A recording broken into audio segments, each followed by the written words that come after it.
మనం తిప్పుదాం.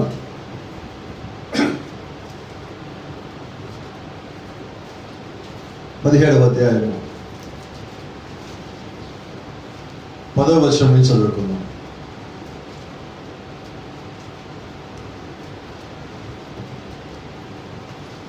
అందుకు అతడు లేచి సాలపత్రికి పోయి పచ్చనపు గవిని వద్దకు రాగా ఒక విధవరాలు అచ్చట కట్టెలు ఏరుచుండుట చూచి ఆమె పిలిచి త్రాగుటికే పాత్రతో కొంచెం నీళ్లు నాకు తీసుకురమ్మని వేడుకొనెను. ఆమె నీళ్లు తేబోచుండగా అతడు ఆమెను మరలా పిలిచి నాకు ఒక రొట్టె ముక్కలను నీ చేతిలో తీసుకురమ్మని చెప్పాను. అందుకే ఆమె, నీ దేవుడైన యెహోవా జీవము తోడు తొట్టెలో పచ్చడి పిండియు బుడ్డిలో కొంచెము నూనెయు నా వద్ద ఉన్నవే కానీ అప్పం ఒకటైనా లేదు. మేము చావక ముందు నేను నా ఇంటికి పోయి వాటిని నాకును నా బిడ్డకు సిద్ధం చేసుకుని వలన కొన్ని పొలలు ఎరుటకై వచ్చి తిన్నాను. అప్పుడు ఏలీ ఆమెతో ఇట్లనను, భయపడవద్దు, పోయి నీవు చెప్పినట్లు చేయము. అయితే అందులో నాకు ఒక చిన్న అప్పము మొదట చేసి నా యొద్దకు తీసుకొని రాము. తరువాత నీకును నీ బిడ్డకును అప్పములు చేసుకున్నాము. భూమి మీద యెహోవా వర్షము కురిపించే వరకు ఆ తొట్టులో ఉన్న పిండి తక్కువ కాదు, బుడ్డిలో నూనె అయిపోదని ఇజ్రాయేలీల దేవుడైన యెహోవా సెలవిచ్చాడు ఆయను. అంతటా ఆమె వెళ్ళి ఏలియా చెప్పిన మాట చొప్పున చేయగా అతడు ఆమె ఇంటి వారిను అనేక దినములు భోజనం చేర్చి వచ్చింది. యెహోవా ఏలియా ద్వారా సెలవిచ్చిన ప్రకారము తొట్టులో ఉన్న పిండి తక్కువ కాలేదు, బుడ్డిలో ఉన్న నూనె అయిపోలేదు. Praise the Lord. చదవబడిన వాక్యం ప్రభువైన దేవుడు దీవించి ఆయన మనతో సూటిగాను తేటగాను స్పష్టముగాను ప్రతి ఒక్కరికి అర్థమగు రీతిలో మాట్లాడను గాక. ఆమేన్. God bless you. దయచేసి అందరూ కూర్చుందాం. Praise the lord. నిజంగా ఇది దేవుడి కృపని నమ్ముతా ఉన్నాను. మరి ఈరోజు ఇది చదివిన వాక్యము మా జీవితంలో నెరవేరిన వాక్యం. Praise the Lord. ప్రవక్త ఎప్పుడు అంటాడు, వర్తమానం అంటే అది ఆలోచన నుంచి కాదండి, జీవితం నుంచి పుట్టాలి. అది మనలోంచి పుట్టాలి. వర్తమానం అన్నది మనం దాన్ని అనుభూతి చెందినప్పుడు దాని యొక్క తీదనం ఏంటో మనకు తెలుస్తుంది. అది తెలియకుండా మనం బోధిస్తే ఏదో ముక్కును పెట్టుకొని బోధించామంటాం, ఆ రీతిగా ఉంటుంది. అది మనలో ఉండాలి, ఆ సాక్ష్యం మనం కలిగి ఉండాలి. Praise the Lord. అందుకని కాలపు ప్రవక్తకు మాట్లాడారు చూడండి, మనం ఎవరన్నా క్షమించాలంటే ముందు మనం క్షమించబడాలి. మనం ఒక తప్పు చేసినప్పుడు ఎవరైనా ఒక క్షమాపణ అడిగినప్పుడు వాళ్ళు క్షమించినప్పుడు మనం పొందుకునే ఒక అనుభూతి ఉంటుంది. అది ఎవరు చెప్పినా తెలియదు. మనల్ని ఎవరన్నా క్షమించమని అడిగినప్పుడు మనం ఒకప్పుడు ఎటువంటి అనుభూతిని పొందుకున్నామో మనకు తెలుసు కాబట్టి మనం క్షమిస్తాం. Praise the lord. కాబట్టి ఈరోజు మనము అటువంటి అనుభూతిని కలిగి ఉండాలి. అలాగే ప్రేమించటం కూడా ఆ అనుభూతిని మనం కలిగి ఉండాలి. క్షమించటము ఆ అనుభూతిని మనం కలిగి ఉండాలి. అలాగే ఈరోజు నేను వాక్యము విన్నాను అన్నది కాదండి, ఆ విన్న వాక్యము నా జీవితంలో నెరవేరిందని అనుభవం మనం కలిగి ఉండాలి. You know what is rebirth? తిరిగి పుట్టడం అంటే ఏంటి? తిరిగి పుట్టడం అంటే ఏంటి? తిరిగి జన్మించడం అంటే. ఈరోజు బాప్టిజం తీసుకోగానే చాలా మంది అంటారు నేను తిరిగి పుట్టానని అంటారు. Let me tell you, that is absolutely fault. అది పరిపూర్ణంగా తప్పై ఉన్నది. నువ్వు బాప్టిజం పొందినప్పుడు తిరిగి జన్మించలా, నువ్వు తిరిగి జన్మించాక బాప్టిజం పొందుతావు. గమనించారా? తిరిగి జన్మించడం అంటే ఏంటో తెలుసా? యేసుక్రీస్తుతో వ్యక్తిగతంగా నువ్వు అనుభవం కలిగి ఉండటం, వ్యక్తిగతంగా నువ్వు కలుసుకోవటం. Having an personal experience with Jesus Christ. నువ్వు యేసుక్రీస్తుతో వ్యక్తిగతంగా ఆయనతో మాట్లాడే ఆ సహవాసం నువ్వు కలిగి ఉన్నప్పుడు దాన్ని తిరిగి జన్మించడం అంటారు. Praise the lord. కాబట్టి ఇక్కడ ఏంటంటే నువ్వు వాక్యాన్ని నేరుగా చూడటం. What is personal experience with Jesus Christ? యేసుక్రీస్తుతో నువ్వు వ్యక్తిగతంగా అనుభూతిని కలిగి ఉండటం అంటే అర్థం ఏంటో తెలుసా? ఆయన నువ్వు కలుసుకోవటం అని. అక్కడ ఆయన అంటే వాక్యమే ఉన్న దేవుడు, శరీరధారి ఉన్న దేవుడు, మన మధ్యలో సంచరించిన దేవుడు, ఆత్మగా ఉన్న దేవుడు, ఇప్పుడు మనకి బోధిస్తున్న దేవుడు, 7 సంఘ కాలాలకి వర్తమానికులు పంపించిన దేవుడు, వారిలో ఆత్మగా ఉండి మనతో మాట్లాడిన దేవుడు, ఆయన నువ్వు కలుసుకుంటున్నావు. నీ యొక్క సృష్టికర్తను నువ్వు కలుసుకోవటమే తిరిగి జన్మించడం అంటే. Praise the Lord. అటువంటి అనుభూతిని నిత్యము కలిగి ఉండాలి. ప్రతిరోజు, each and every day you must have the Holy Spirit. That's what prophet told us. ఈ కాలపు ప్రవక్త మనకు చెప్పినది ఏంటంటే, ప్రతి గడియ కూడా నువ్వు పరిశుద్ధాత్మని కలిగి ఉండాలి. ఈచ్ అండ్ ఎవ్రీ అవర్, ప్రతి గడియ. ఈ గంట నేను పరిశుద్ధాత్మని కలిగి ఉన్నాను, ఇంకో గంట పర్వాలేదు, నా ఇష్టం వచ్చి ఉండాడే కుదరదని. నువ్వు ఆ గంట కూడా ఆత్మని కలిగి ఉండాల్సిందే. హల్లెలూయా. లేకపోతే నువ్వు ఏ గడి అయితే పరిశుద్ధాత్మని కలిగి లేవో నువ్వు ఆ గడియకి లెక్క అప్పచెప్పాల్సి వస్తుంది. It is two tough, it is too hard. అది చాలా కష్టతరమైన పని అండి. కాబట్టి మనం ఏం చేద్దామంటే, when ever the word is coming out, ఎప్పుడైతే వాక్యము బయలు వెడలు వస్తున్నదో దానికి లోబడేవారిగా ఉండదు. అంతసేపు నీ దగ్గరికి వచ్చిన వాక్యాన్ని, what is the perfect thing you have to do in your life, నీ యొక్క జీవితంలో నువ్వు చేయాల్సిన ఒక మంచి ఖచ్చితమైన కార్యం ఏదైనా ఉన్నదంటే అది వాక్యానికి లోబడటమే, అది వాక్యాన్ని నమ్మటమే, అది వాక్యాన్ని అంగీకరించడమే, అది వాక్యానికి విశ్వాసంగా ఉండటమే. కాబట్టి ఈ రోజు మనం కలిగి ఉండాల్సింది ఏంటంటే, వాక్యానికి పరిపూర్ణమైన విధేయత కలిగి ఉండటమే. Praise the lord.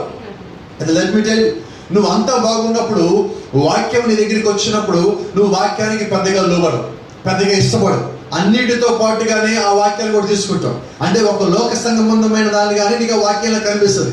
అయితే నువ్వు ఎప్పుడైతే కష్టాల్లో ఉన్నావో, ఎప్పుడైతే బాధల్లో ఉన్నావో, ఎప్పుడైతే శోధనలో ఉన్నావో, ఎప్పుడైతే ఆర్థికంగా కుదుకుపోయి ఉన్నావో, ఎప్పుడైతే నువ్వు మానసికంగా దెబ్బతిని ఉన్నావో, నీ ఆరోగ్యం పాడై ఉన్నదో, నీ కళ్ళల్లో నీళ్ళు వస్తున్నాయో, నువ్వు ఎవరి నిమిత్తమైతే అదే పనిగా ఏకరీతిగా నువ్వు ప్రార్థన చేస్తున్నావో, ఆ సమయంలో నీ దగ్గరికి వాక్యం వచ్చినప్పుడు ఆ వాక్యము బహు బలంగా నీకు కనిపిస్తుంది, బహు శక్తివంతమైనగా నీకు కనిపిస్తుంది, చాలా ఆదరణ కలిగించేది నీకు ఉంటుంది.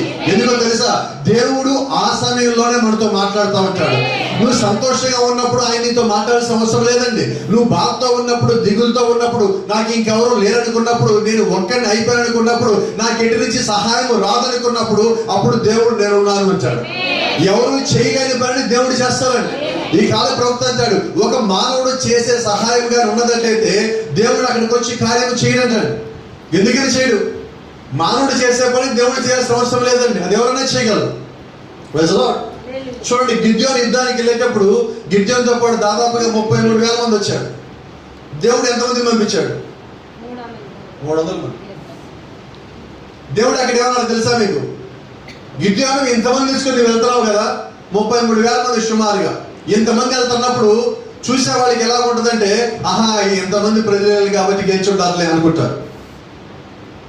అంటే మానవులు చేసే పనిని దేవుడు చేయడానికి ఇష్టపడటంలా. ఇప్పుడు అది దేవుడు చేసిన కార్యం ఎలా తెలుస్తుంది? కొద్ది మంది వెళ్ళి, తక్కువ మంది వెళ్ళి 1,00,000 మంది సరైన ఓడించాలి. 33,000 మంది దేవుని దృష్టిలో ఎక్కువ మంది అండి. ఆవిడ పక్క 1,00,000 మంది ఉన్నారు. 33,000 మంది ఒక్కొక్కరిని చంపాలంటే, ఒక్కొక్కరు కనీసం 3 చంపాలి, 1,00,000 మంది చంపాలంటే. మరి ఇప్పుడు 300 మంది చంపాలంటే 300 మంది ఒక్కొక్కడు ఎంతమందితో చేయాలి? అయితే అది ఎలా ఉండాలంటే గమనించండి, యుద్ధము చేయటానికన్నా ముందుగానే దేవుడు శత్రువుల సైన్యంలో భయం పుట్టించాడు. అది దేవుడు యొక్క కార్యం. యుద్ధము చేసి గెలవడం దేవుడి చిత్తం అక్కడ అయి ఉండలేదండి. వారిని భయం కలిగించి, ఈ భయము యెహోవా వలన కలిగినది అని ముందుగా దేవుడు తెలియజేస్తాడు. గిద్యోను తెలియాలి, గిద్యోను పక్షము ఉన్న వారికి కూడా తెలియాలి, ఇది గిద్యోను చేసిన యుద్ధం కాదు, దేవుడు చేసిన యుద్ధం అని. Praise the Lord. ఇక నాకు ఉద్దేశం ఏంటంటే, నీ చిత్తం ఒకటై ఉంటే దేవుడు యొక్క చిత్తం ఇంకోటి అయి ఉంటుంది. నువ్వు గమనించాల్సింది ఏంటో తెలుసా? నీ చిత్తము ఎప్పుడు నిన్ను తోస్తా ఉంటుంది ముందుకి, దేవుడి చిత్తము నీ కొరకు కనిపెడతా ఉంటుంది. So as a human being, ఒక మానవునిగా నువ్వు ఆ రెండింటి మధ్యలో ఉంటావు. కొన్నిసార్లు మనం ఏం చేస్తామంటే మన చిత్తాలని దేవుడి చిత్తాలు అనుకుంటాం. కొన్నిసార్లు ఏం చేస్తామంటే మన పక్క నుంచి దేవుడి చిత్తం వెళ్తామో దాన్ని గమనించాం. కొన్నిసార్లు దేవుడి చిత్తము మనకి ఎదురొచ్చి అడ్డుపడి నీ పనిని చేయకుండా నిన్ను ఆపుతా ఉన్నప్పుడు అది నీకు అర్థం కాదు. ఇది ఎప్పుడు తెలుసా? మనం ఎప్పుడు కుదుటపడి ఆలోచిస్తామో తెలుసా? మనం ఎప్పుడు కుదుటపడి ప్రార్థన చేస్తామో తెలుసా? ఒక ఇబ్బంది రాగానే, ఒక దెబ్బ తగలగానే, ఒకసారి పడిపోగానే. పరిగెత్తే పిల్లలు చూడండి, ఒకసారి కింద పడ్డాక మళ్ళీ పరిగెత్తుతాడా? ఒక చిన్న మాట చెప్తా. ఇక్కడ ఈ ఏరియా దాటాక అవతల ఏరియా ఉన్నది. చిన్నప్పుడు నేను 5వ క్లాస్ చదివేటప్పుడు ఇక్కడే సైకిల్ నేర్చుకుంటాను. స్పీడ్ బ్రేకర్ లాగా ఒకటి ఉండేది. అక్కడికి వెళ్ళాక అందరూ స్లోగా వెళ్ళేవాడు. నాకు అనిపించింది ఆ దూరం నుంచి వస్తున్నప్పుడు, అది స్పీడ్ బ్రేకర్ అయితే కానీ ఏదైతే నేను ఎందుకు అక్కడ స్లోగా పోవాలి అని, అది హైట్ ఉండదని చెప్పి నేను ఇంకా స్పీడ్గా తొక్కుకుంటూ వచ్చాను. ఏం జరిగింది? పడదామా? మళ్ళీ ఈ రోజు దాకా స్పీడ్గా పోదా? ఏం జరిగిందంటారు? Personal experience. ఇప్పుడు నేనేం చేస్తాను స్పీడ్కి వెళ్తుంటే? చెప్పాల్సిందే. నీకు అనుభవం అయినప్పుడు నువ్వేం చేస్తావు అంటే, నువ్వు ఇలా పోవద్దు, పోతే దెబ్బ తగులుతుంది, ఇబ్బంది పడతావు. ఇప్పుడు నాకు అది అనుభవం అయినది. సో అదేంటది? నా ఇష్టం వచ్చినట్టుగా వెళ్తానని అనుకోవటది నా చిత్తం. యోనా ఎటుపోదాం అనుకున్నాడు, దేవుడు ఎటు వెళ్ళమన్నాడు? నీవే వెళ్ళమని దేవుడు యొక్క చిత్తము. తర్షీష్ వెళ్ళామనుకున్నది యోనా యొక్క చిత్తము. ఒక మాట అడుగుతాను. ఇప్పుడు యోనా యొప్పే అనే ప్రాంతానికి వచ్చి టికెట్ కొనుక్కున్నాడు. ఏ టికెట్ అంటే పడవ ప్రయాణానికి ఒక టికెట్ ఉన్నది. టికెట్ కొనుక్కున్నాడు. ఎక్కడికి కొన్నాడు? తర్షీష్కి. జాగ్రత్తగా ఏనండి, యోనా తర్షీష్కి టికెట్ కొనుక్కున్నప్పుడు దేవుడు యోనాను చూస్తానే ఉన్నాడు. నిజమేనా? టికెట్ కొనుక్కొని ఓడలోకి వెళ్ళినప్పుడు దేవుడు చూస్తున్నాడు. ఓడలో 3 అంతస్తులు ఉన్నాయి, గమనించారా? యోనా ఎక్కడ దాక్కున్నాడు?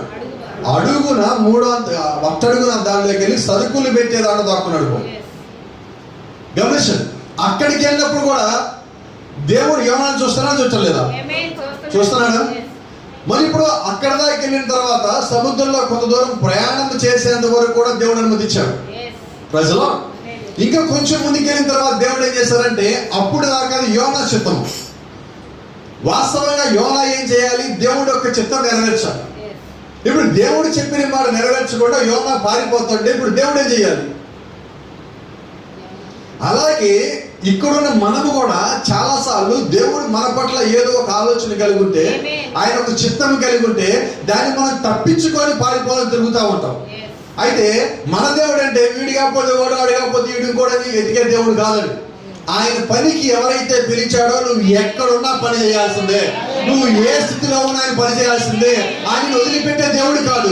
ఎందుకంటే నువ్వు ఆయన యొక్క పని చేయాలని దేవుడు యొక్క ఆలోచనలో ఉన్నట్లయితే, ఆ ఆలోచన ఎప్పుడు కలిగి ఉన్నది? Before the foundation of the world. Not today, not yesterday, but it was the thought of the before the foundation of the world. ఆ ఆలోచన నిన్నది కాదు, మొన్నటిది కాదు, ఈ రోజుది కాదు. జగత్తుకి పునాది వేయబడటానికన్నా ముందుగా దేవుడు నీ గురించి ఆలోచన చేస్తున్నాడు. ఆయన చిత్తంలో నీ గురించి ఏదైతే ఆలోచన చేస్తున్నాడో ఆ ఆలోచన నెరవేరేంత వరకు కూడా ఆయన కను దృష్టి నీ నుంచి పక్కకి పోదు. Nothing will happen to you. నీకేది జరగదు. ఎందుకని జరగదంటే దేవుడు యొక్క చిత్తము నీ యొక్క జీవితంలో నెరవేరాలి. దేవుడు నామానికి మహిమ కలుగును గాక. కాబట్టి ఇక్కడ గమనించాల్సింది ఏంటంటే, ఇది నా చిత్తమా దేవుడి చిత్తమా? ఇది మీ చిత్తమా దేవుడి చిత్తమా? అయితే దేవుడి చిత్తాలు మనకి కనబడవండి, మన చిత్తాలు మనకి కనిపిస్తూ ఉంటాయి. మన ఇష్టాలు, మన కోరికలు, మన ఆలోచనలు మన కళ్ళ ముందు కనిపిస్తూ ఉంటాయి. లెట్ మీ టెల్ యు, చాలా మంది ఏం చేస్తూ ఉంటామంటే, మనము ఊహల్లో బిల్డింగ్లు కడతాం. రైట్? అబద్ధం చెప్పాను ఏమన్నా? లేదండి, మీరు బయటికి చెప్పకపోవచ్చు, కానీ ప్రతి ఒక్కరు కడతారు ఏదో ఒక సందర్భంలో. ఒక చిన్న మాట చెప్తాను. లెట్ మీ టెల్ యు, ఒకసారి ఒక యవ్వనస్తురాలు ఇంట్లో పాలు తీస్తుంది. పాలు తల మీద పెట్టుకున్నది, నడుచుకుంటూ వెళ్తున్నది. ఆమె ఒక చిన్న ఆలోచన వచ్చింది, నేను ఈ పాలు తీసుకెళ్ళి పట్టణంలో అమ్ముతా, బాగా డబ్బులు వస్తాయి. ఈ డబ్బులు తీసుకొని వచ్చేటప్పుడు కోడిగుడ్లు కొంటా. ఈ కోడిగుడ్లు తీసుకొచ్చి మన ఇంట్లో ఉన్న కోడి దగ్గర పెట్టా, ఒక కోడి పొదుగుతుంది. అప్పుడు పిల్లలు వస్తాయి. అప్పుడు పిల్లలు పెరిగి పెద్ద అయిన తర్వాత వాడిని అమ్ముతా. అప్పుడు చాలా డబ్బులు వస్తాయి. ఆ డబ్బులతో నేను చాలా మంచి విలువైన పెళ్లి వస్త్రం కొనుక్కుంటాను. ఆ పెళ్లి వస్త్రం ధరించుకొని ఇలాగే రోడ్డు మీద వెళ్తా ఉన్నప్పుడు అనేక మంది రాజకుమారులు వరుసగా వచ్చి నా చుట్టూ నిలబడి వారు మోకాల మీద కొంగి నా చేయి ఉచ్చుకొని నేను నిన్ను పెళ్లి చేసుకుంటా అన్నప్పుడు నేను తల ఇలాగ ఎదిరించి నేను పెళ్లి చేసుకోను అంటాను. అలాగ అన్నప్పుడు ఆమె ఏమైందంటే తల మీద ఉన్న కొండని ఇసిరేసింది పాలకున్నాడు.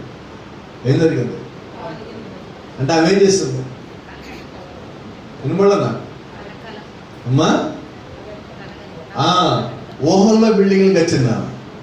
అయితే నేను ఒక మాట చెప్తాను, దేవుడు చిత్తం ఉంటే అసలు నీకు ఏమి ఆలోచన లేకపోయినా జరుగుతుంది. నువ్వు ఎంత గొప్ప ఆలోచన చేసినా, ఎంత పెద్ద ఆలోచన చేసినా అక్కడ ఏమి కాదు.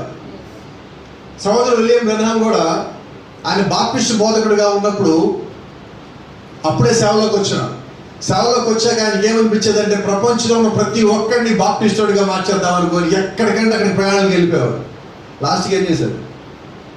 బాప్టిస్టులు ఏం మార్చాడు? ఆయన మార్చలేదండి. ఆయనకి ఆ సమయంలో ఆ రకమైన ఆలోచన వచ్చింది. అయితే ఆలోచన మానవుని ఆలోచన. మనం ఏమనుకుంటామంటే మనకు వచ్చి చాలా ఆలోచనలు దేవుని ఆలోచనలే దేవుడి చిత్తాలు అనుకుంటాం. అదే పెద్ద పొరపాటు. నీ చిత్తం ఏదో దేవుని చిత్తం ఏదో నీకు తెలియాలి.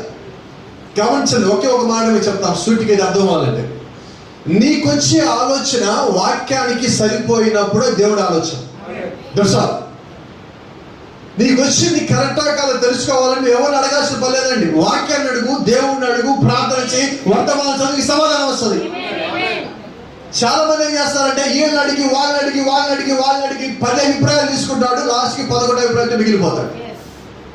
ఇక్కడ గమనించాల్సిందంటే మానవుల అభిప్రాయాలే కాదు, దేవుడి చిత్తం తెలుసుకో. It's not to correct the opinions of human beings but how to take the decision of God. దేవుడి యొక్క నిర్ణయం ఏంటో నీకు తెలియాలండి. మానవుని యొక్క అభిప్రాయాలు 100 ఉంటాయి, అయితే దేవుడి చిత్తం ఒకటే ఉంటుంది. Praise the lord. మోషే దేవుడు పని చేయకుండా 40 ఏళ్ళు పారిపోవడం మోషే యొక్క చిత్తము, దాన్ని అనుమతించిన దేవుడే. అయితే మోషే స్థానంలో ఫరో దగ్గరికి వేరే వాళ్ళు వచ్చి మాట్లాడారా? No sir. ఎవరు వచ్చారు? మోషేనే మళ్ళా రావాల్సి వచ్చింది.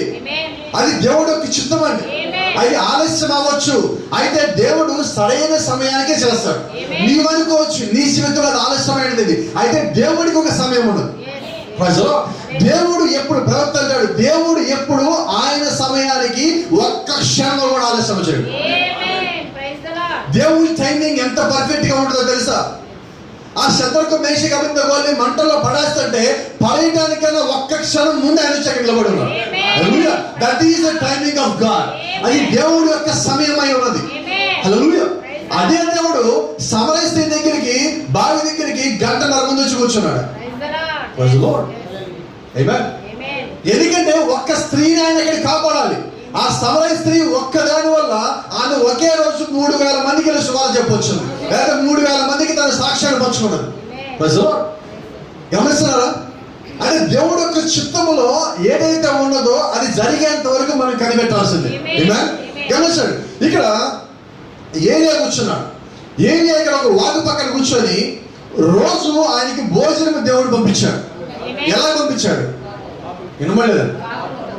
మనకి ఎప్పుడైనా కాకులు భోజనం తెచ్చాడుగా? కాలేదా? చాలా మంది అనుకుంటారు కాకి అంటే కాకే వచ్చి ఇంట్లోంచి బయటకు గోడ మీద పిలిచి ఎక్కడి నుంచి రొట్టె ముక్కో చేప ముక్కో తేవాలనుకుంటారు. అది కాదండి. ఆ సమయంలో పక్షులు బతకడం కష్టం. రెండవది, అక్కడ తెచ్చింది కాకి అని రాస్తుంది. ఇంగ్లీష్ బైబిల్ మీద చదివే అలవాటు ఉంటే అక్కడ రేవన్ అని ఉంటుంది. రేవన్ అంటే పూర్తిగా నల్లగా ఉండే కాకి. ఇప్పుడు మనం చూసే కాకి ఇక్కడికి వచ్చాము గోధుమ రంగులో, బూడిద కలర్లో ఉంటుంది. అయితే అక్కడ రాయబడిన కాకి ఏ రంగులో ఉంటుంది తెలుసా? పూర్తి నలుపు. Praise the Lord. ఆ కాకి తీసుకొచ్చింది. 3,000 సంవత్సరాలు వర్షం లేకపోతే కాకి భోజనం ఎక్కడి నుంచి తెస్తుంది? కాలేదు కదా. 3,000 సంవత్సరాలు వర్షం లేకపోతే ఎక్కడ పంట పండింది? 3,000 సంవత్సరాలు వర్షం లేకపోతే ఎవరు వంట చేసుకున్నారు?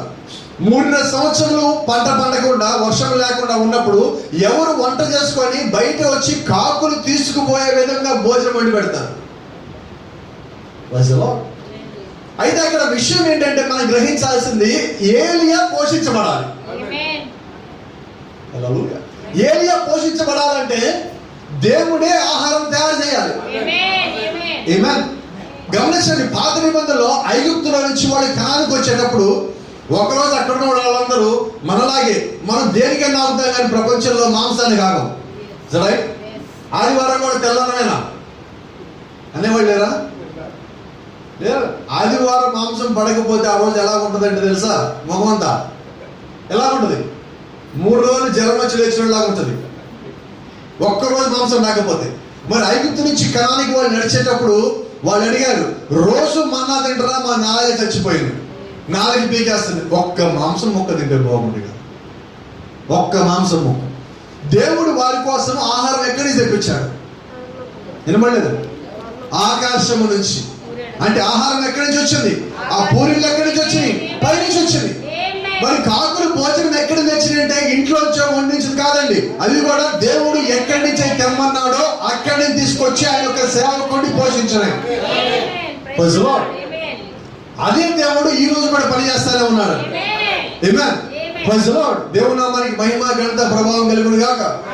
ఆయన కృప తోడుగా ఉండబట్టి ఏలియా అక్కడ కూర్చొని ప్రతిరోజు ఉదయం సాయంకాలం భోజనం చేశారు. ఎప్పుడో వారంలో ఒకసారో నెలలో ఒకసారో తీసుకొచ్చి ఒక భోజనం ఇచ్చిందంటే అది వేరే అనుకోవచ్చు. అయితే ప్రతిరోజు టయానికి గంట కొట్టినట్టే అదే టైం తీసుకొచ్చి ఏలియాకి ఆహారం పెడతానైతే దేవుడు వాటిని ఎంత క్రమశిక్షణ ఉంచున్నాడు. దేవుడు మీద ఏలియాకి ఎంత నమ్మకం ఉన్నది. గమనించండి, ఇక్కడ ఎంత మాట ఉన్నది.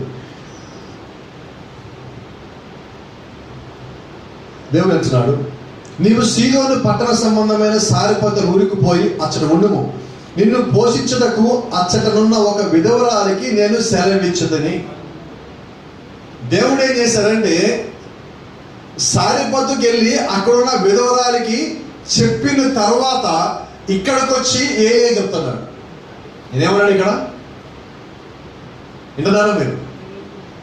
ఏలియా ఇక్కడి నుంచి నువ్వులే ఏలియా అనుకుంటున్నాడు, 3.5 ఏళ్ళు ఇక్కడ ఉన్న భోజనం బాగుంటుంది, ప్రపంచం మొత్తం తలకిందులు అయిపోతుంది, నాకు మాత్రం బాగానే ఉంది, బాగా భోజనం దొరుకుతుంది, ఇక్కడే ఉండిపోదాం అనుకున్నాను.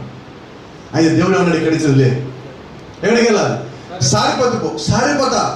సారిపోత అంటే మహా కరువు కటకాలు అన్న ఊరు. అది అక్కడ దగ్గరలో ఒక పట్టణం గ్రామం ఉండదు, అక్కడికి వెళ్ళు. ఆ ఇంట్లో ఒక స్త్రీ ఉంటుంది, ఆ స్త్రీ ఒక విధవరాలు, ఆమెకి నిన్ను పోషించమని ఆజ్ఞాపించింది. రాజులకే తినడానికి కష్టమవుతున్న కాలం అది. భర్త లేని ఒక స్త్రీ ఇప్పుడు ఏలియాకి భోజనం పెట్టాలని దేవుడు ఆమెకి సెలవు ఇచ్చి తిని అంటున్నాడు. అంటే ముందు ఆమెకి చెప్పి తర్వాత ఇక్కడ చెప్తున్నాడు. ఎటువంటి దేవుడు అంటే ప్రైజ్ లో మీరు గమనించండి.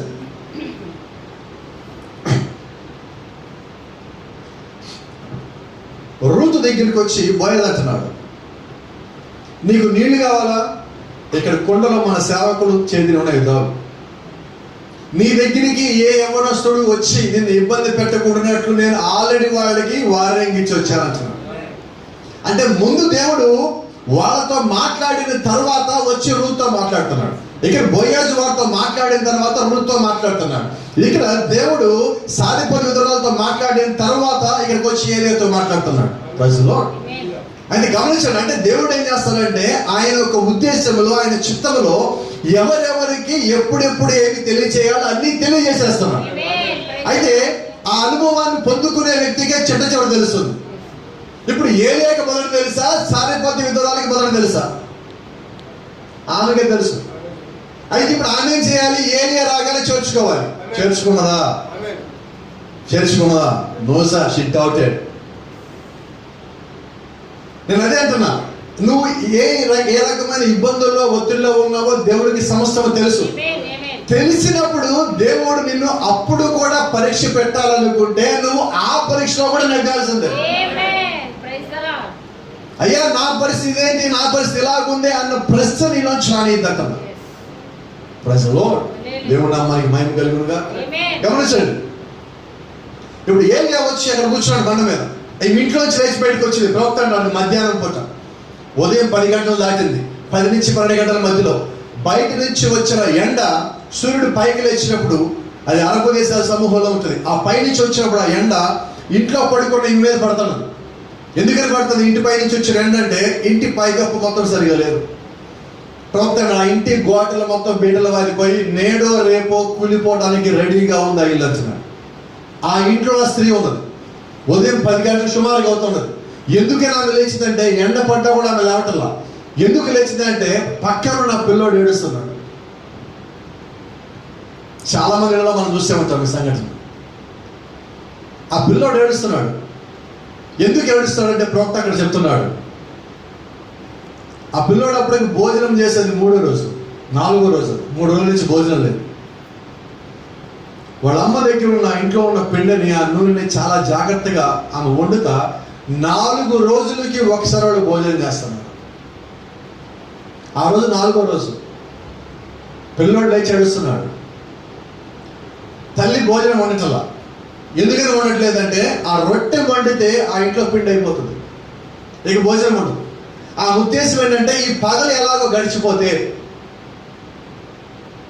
పిల్లోడు ఆకలితో చనిపోడు, నిద్రలో చనిపోతాడు. అని అవి ఏం చేస్తుంటే ఆహారాన్ని దాచిపెట్టుకుంటా ప్రొలాంగ్ చేసుకుంటూ వస్తుంది, కాలం గడుపుతా వస్తుంది. ఆయన ఇచ్చిన ప్రాఫిట్ పిల్లోడి దగ్గర తీసుకున్నాడు. వాడికి ఎలా ఉండదంటే వాడి ముఖం గురించి ప్రవక్త ఎక్స్ప్లెయిన్ చేస్తాను. ఆ జుట్టు పెరిగిపోయి, జుట్టు కంటికి ఆఫ్ చేయించుకుంటే జుట్టు అంతా ఇక్కడ దాకా వచ్చి ఆడబడుతుంటే ఆ జుట్టుని పక్కకి జరిపి తల్లి ఆ ముఖం దగ్గర చేతులు పెట్టినప్పుడు ఈ బుగ్గలు మొత్తం ఆహారం లేక చుట్టపడిపోయి ఈ బుగ్గలు మొత్తం ఎండిపోయాడు. ఏడ్చి కళ్ళెన్ని ఎండిపోయాడు. వాడి కళ్ళలోంచి నీళ్ళు వచ్చి స్థానికలు కట్టేసింది.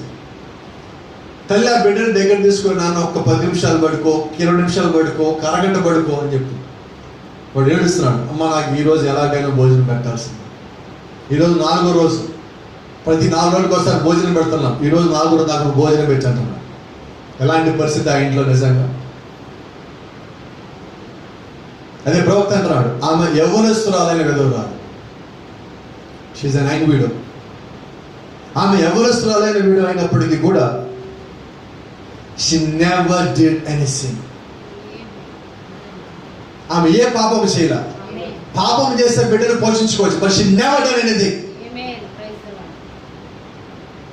ప్రాఫిట్ అన్నాడు, ఆమె దేవుని యొక్క దృష్టిలో యథార్థంగా ఉండటానికి ఆమె చేయవలసిన ప్రతి ఒక్క ప్రయత్నం చేసింది. ఎటువంటి స్థితిలో? తను చనిపోయే స్థితిలో, తన బిడ్డ చనిపోయే స్థితిలో, అటువంటి స్థితిలో ఉన్నప్పుడు కూడా ఆమె వాక్యాన్ని తప్పిపోలేదు. నిజంగా ఎంత గొప్ప ధన్యత. అన్ని బాగుండి ఈరోజు మనం కరెక్ట్గా ఉండాలంటే మనకి మనం రాజీ పడుతున్నాం, లోకంతో రాజీ పడుతున్నాం, స్నేహితులతో రాజీ పడుతున్నాం, బంధువులతో రాజీ పడుతున్నాం.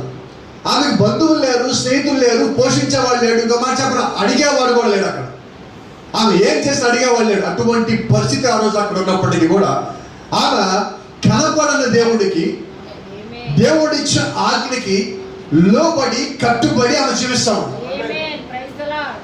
అటువంటి స్థితిలో ఉన్న ఆమెని దేవుడు ఇంకో పరీక్ష పెడుతున్నాడు. You know why God will test us? మీకు తెలుసా దేవుడు మనల్ని ఎందుకని పరీక్ష పెడతాడో? To make us more perfect. మనల్ని మరింత పరిపూర్ణంగా చేయటానికి, మనల్ని ఇంకా బాగా చెక్కడానికి, మనల్ని ఇంకొంచెం ఉన్నతమైన స్థానంలో ఉంచడానికి. సో ఇప్పుడు ఏం చేయాలా? She must have passed the test. ఇప్పుడు ఆమె ఒక పరీక్షని ఖచ్చితంగా పాస్ అవ్వాలి. No way to escape the test. ఆ యొక్క పరీక్షని తప్పించుకోవడానికి అవకాశమే లేదు. She must have to. ఆమె కంపల్సరీగా పాస్ అవ్వాలి. ఆమె స్థితి ఏంటి? పిల్లడు అంటున్నాడు, అమ్మ లే, నువ్వు బయటికి వెళ్ళి పొయ్యి వెలిగించు, గ్యాస్ పొయ్యిలు లేవు, బయటికి వెళ్ళి పొలాలు లేవా. పిల్లోడు తల్లిని లేపుతున్నాడు, అమ్మ నువ్వు బయటికి వెళ్ళి పొలాలు లేవు, పొయ్యి వెలిగించు. తల్లికి తెలుసు ఇంట్లో ఒక్క రొట్టె వస్తుంది, ఆ రొట్టె తింటే ఆ రోజు అయిపోతుంది. పిల్లోడు బాగా చూడలేక ఆమె ఇంట్లోంచి లేచి బయటకు వచ్చింది. ఎండ విపరీతంగా ఉన్నది. ఒక బండ దగ్గర ఒక ఆయన కూర్చోడు, ఇంచుమించి ఆ స్థలంలో ఏమి పొలాలు వేస్తున్నాడు. ప్రవక్త అన్నాడు, ఆమె 2 పొలాలు ఏరింది. 2 పొలాలు ఆమె చేతులు ఇలా పట్టుకున్నాడు. మీకు తెలుసా పొయ్యిలో పొలాలు పెట్టుకుంటే ఎలా పెడతారు? ఇలా పెడతారా? అస్సలు పెట్టరు, ఇలా పెడతారు. ప్రవక్త అదేదో కాదు సిలువ వచ్చినాడు. ఇప్పుడు ఆమె తెలియకుండా 2 పిల్లల్ని సిలువాకారంలో పట్టుకొని వస్తాను. పిల్లోని ఎత్తుకున్నది, లేదా పిల్లోని నడిపించుకుంటూ వస్తున్నది. ఈ పుల్ల పట్టుకు వస్తుంటే ఎదురుగా ఒక ముసలాయన కనిపించాడు. ఆల్మోస్ట్ దగ్గరికి వచ్చేసారు. అంటాడు, అమ్మ బాగున్నావా అన్నాడు. ఇంక పరిస్థితి ఏంటి? అమ్మ కొంచెం నాకు నీళ్ళు ఇస్తావా? నీళ్ళు అంటే చాలా కష్టమైన పని. ఆమె అనుకున్నది, ఇంతకాలం నేను కరెక్ట్గానే జీవించా, కష్టపడ్డాను, యథార్థంగానే ఉన్నాను. చిట్ట చివరి ఈ దినమున ఎవరో ఒక ఆయన వచ్చి నీళ్ళు అడిగినప్పుడు నేను నీళ్ళు ఇవ్వను పో అని చెప్పి, ఇది చివరి రోజు ఆమె ఆలోచనలో, చివరి భోజనం చేశాక బతుకుతారో తెలియదు. ఈ చిట్ట చివరి రోజు నా దగ్గర ఉంచుకొని లేదని చెప్పడం దేనికి? ఎందుకు నేను దేవుని దృష్టిలో అబద్ధాలు చెప్పిన దానికి అవ్వాలి అని సరే ఇస్తానన్నాడు.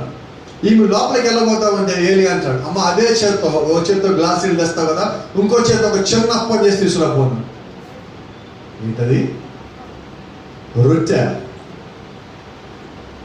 ఆమె ఏమంటే తెలుసా? దైవజనుడా. ఏలియా చూడగానే దైవజనుడు తెలుసా? ఆ వేషము, ఆ భాష అవన్నీ చూడగానే ధరించుకున్న వస్త్రములు మొత్తం వచ్చి దైవజనుడు అర్థమైనది. అయ్యా, నీవు దైవజనుడిలా కనిపిస్తున్నావు చూడబోతే. నన్ను చూస్తే నా పరిస్థితి తెలుసు. ప్రవక్త అన్నాడు, ఆమె ధరించుకున్న వస్త్రంలో చిరిగిపోయాను. ఆ పిల్లోడు వేసుకున్న నైట్ షర్ట్, నైట్ డ్రెస్ అది లూజ్ అయిపోయి శరీరం ఎక్కడ లోపల ఎండిపోయి నిమ్మకుల గుడిలాగా ఉంది. వాళ్ళిద్దరు పొలాలు తీసుకొని పోతా చిట్ట చివరి భోజనం వండుకొని పోదామంటే అక్కడికి వాడు భాస్కర్ వచ్చాడు. వచ్చి అని అడుగుతున్నాడు, వినబడలేదు నాకు భోజనం పెడతావా? ఇప్పుడు ఆమె ఏం చేయాలి? ఆమె చిత్తంలో ఆమె ఏమనుకున్నది తెలుసా? ఆ చిట్ట చివర భోజనం చేసి చనిపోదాం అనుకున్నది. అయితే దేవుడి చిత్తంలో ఏముంది తెలుసా? అక్కడికి ఏలియన్ పంపించారు. You know why the servant of God is coming? దేవుడు యొక్క సేవకుడు అక్కడికి ఎందుకు వస్తాడో మీకు తెలుసా? To protect the boy. To protect the boy. ఆ పిల్లోడిని కాపాడటానికి దేవుడు తన సేవకుడు అక్కడ పంపించాడు. ఆ చిట్ట చివరి భోజనం చేసిన తర్వాత మర్నాడు ఏలియన్ ఉపయోగం లేదండి. నేను మీకు చెప్పా, శత్రుకు మేషకు అబేద్నెగోల్ని మంటల్లో పడేయడానికైనా ముందుగా యేసుక్రీస్తు అక్కడికి వచ్చున్నాడు. అంటే ఈ పిల్లవాడు చనిపోవడానికైనా ముందుగా ఆయన అక్కడికి రావాలి. అయితే ఇక్కడ మీకు ప్రశ్న రావచ్చు, అయ్యా మరి లాజరు చనిపోవడానికైనా ముందుగా అక్కడికి యేసుక్రీస్తు వచ్చే బాగుండేది కదా, ఆయనకి న్యూస్ కూడా తెలియజేస్తారు కదా అంటే, అక్కడ లాజరు సమాధిలో పెట్టిన తర్వాత 3 దినముల తర్వాత బయటకు వచ్చి లాజరు ఒక సాక్ష్యంగా ఉండాలి కాబట్టి యేసుక్రీస్తు 4వ దినం అక్కడికి వచ్చున్నాడు. అయితే ఇక్కడ ఏంటంటే ఆ చిన్న పిల్లవాడు చనిపోకుండా ఆపడం దేవుడు యొక్క చిత్తమైనది. That is the will of God. ఆమె యొక్క చిత్తం ఏంటంటే ఆ ఒక్క చిన్న రొట్టె తిని చనిపోదామా. But let me tell you, don't follow your wish, follow the wish of God. ఏ సమయంలో అయినా కూడా, పరిస్థితి ఎలా ఉన్నా కూడా, ఒత్తిడి ఎలా ఉన్నా కూడా, ఆరోగ్యం ఎలా ఉన్నా కూడా, నీ యొక్క ఆర్థిక పరిస్థితి ఎలా ఉన్నప్పటికీ కూడా నువ్వు వెంబడించాల్సిన దేవుడు యొక్క చిత్తం మాత్రమే. అది ఏ రకంగా నీ మీద ఒత్తిడి కలుగజేసినప్పటికీ కూడా. ఎందుకంటే నేను ప్రతి సమయంలో దేవుడు నిన్ను కాపాడగలడు. You know why? God has a plan for you. Before the foundation of the world, He had a plan for you. జగత్తుకి పునాది వేయబడటానికన్నా ముందుగా దేవుడు నీ కొరకు ఒక ఆలోచన చేస్తున్నాడు. It must be fulfilled in your life. నీ యొక్క జీవితంలో ఆ యొక్క చిత్తము ఖచ్చితంగా నెరవేరాలి. నువ్వు ఏదైనా ఆయనకి అనవసరం, నువ్వు ఎలా ఉన్నావు ఆయనకి అనవసరం. నిన్ను మార్చుకునే శక్తి ఆయన కలిగి ఉన్నాడు. Before death came to you, ఆ యొక్క మరణము నీ దగ్గరికి రావడానికన్నా ముందుగానే దేవుడి చిత్తంలో నువ్వు ఉన్నట్లయితే ఆయన నిన్ను మార్చుకుంటాడు. He has that much capability.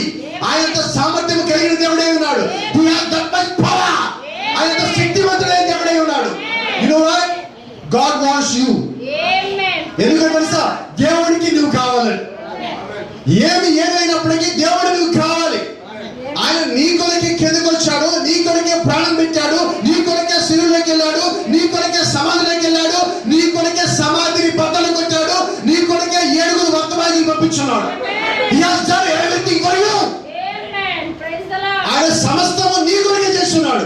So God has a special plan for you. కాబట్టి దేవుడికి నీ కొరకు ఒక ప్రత్యేకమైన ఆలోచన కలిగి ఉన్నాడు. Hallelujah. Nobody can touch the plan of God. Nobody cannot disturb the plan of the God. దేవుడి యొక్క ఆలోచన ఏ ఒక్కరు తాకలేరు. దేవుడి యొక్క ఆలోచనని, నీ పట్ల కలిగిన ఆలోచనని ఎవరు చెడగొట్టలేరు. Nobody can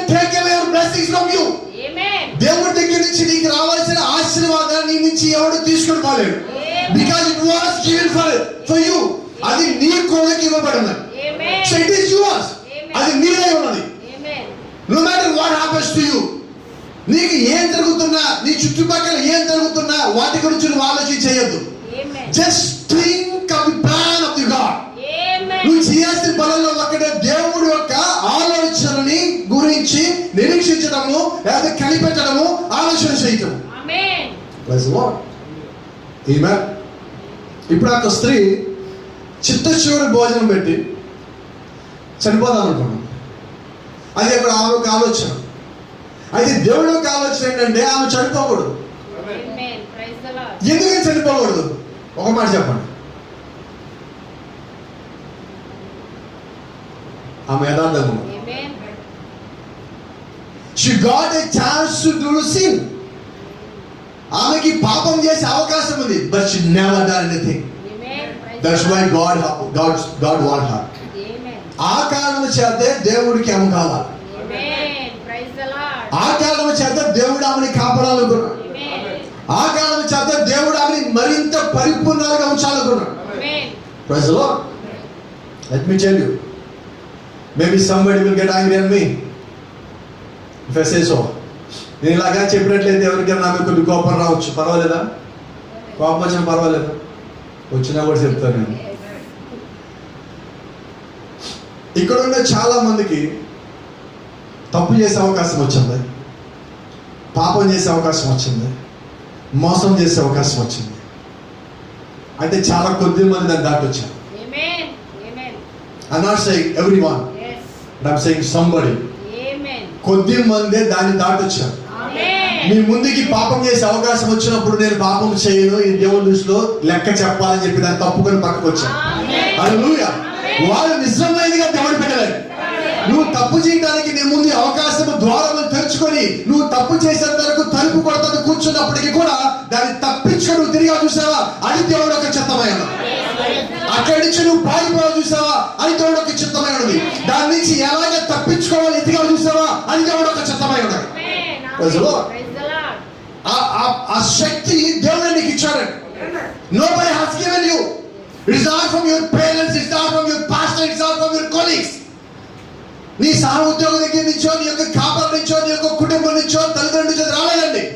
but it came from God. ఆ యొక్క శక్తి నీకు ఎక్కడి నుంచి అంటే దేవుడి దగ్గర నుంచే వచ్చింది. యోసేపుకి పాపం చేసే అవకాశం ఉన్నది. ఆ ఫరో ఆయన ఒక యజమాని భార్య పట్టుకుని అడిగినప్పుడు ఆయన ఒక యవనస్తుడు అక్కడ ఉన్నాడు, పెండ్లి కాని యవనస్తుడు అక్కడ ఉన్నాడు. ఆయన let me tell you one thing, he never done any sin. It was a test to Joseph. అది యోసేపుకి పరీక్ష సమయం అండి. But he passed the test without any doubt. He got 100 out of 100. అక్కడ యోసేపుకి దేవుడు పరీక్ష పెట్టినప్పుడు యోసేపుకి వచ్చిన మార్గం ఏంటో తెలుసా? 100.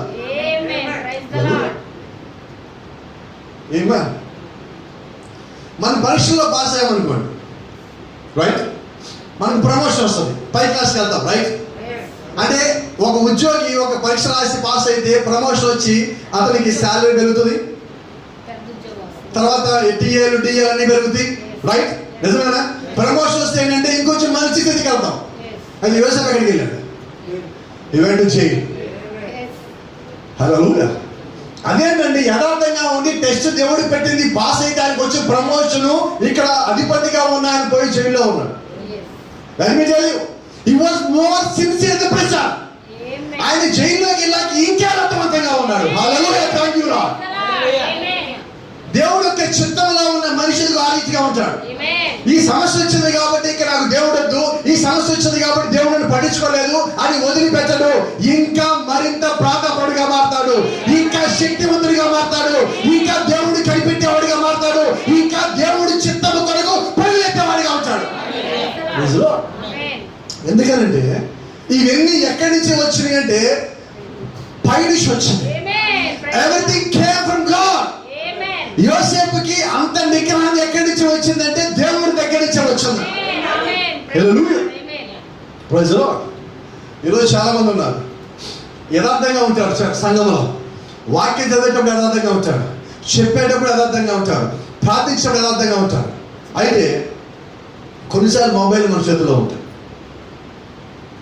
అదేంటో తెలియదు, కానీ మొబైల్ ఓపెన్ చేసిన తర్వాత మన యథార్థత, మన ప్రార్థన, మన సిన్సియారిటీ కొద్దిగా పక్కన జరుగుతూ ఉంటుంది. రైట్? నిజమేనా? కొద్ది జరుగుతూ ఉంటుంది. మొదట పాస్టర్ గారి మెసేజ్ ఏమని తీస్తారు, ఈ మెసేజ్ విన్నాగా, సరే పాటలు విన్నాం, పాటలు చూసాం, ఈ పాటలు ఆ పాటలు. అయితే దరిద్రం ఏంటో తెలుసా, నేను ఎప్పుడు మీకు చెప్తా ఉంటా, ప్రవక్త అన్నమాట. బలిపీఠం నుంచి ప్రసంగం చేసేటప్పుడు పరిశుద్ధాత్మ నీ మీద ఎంత ప్రభావం చూపిస్తుందో లూసిఫర్ కూడా అదే ప్రభావం చూపిస్తాడు.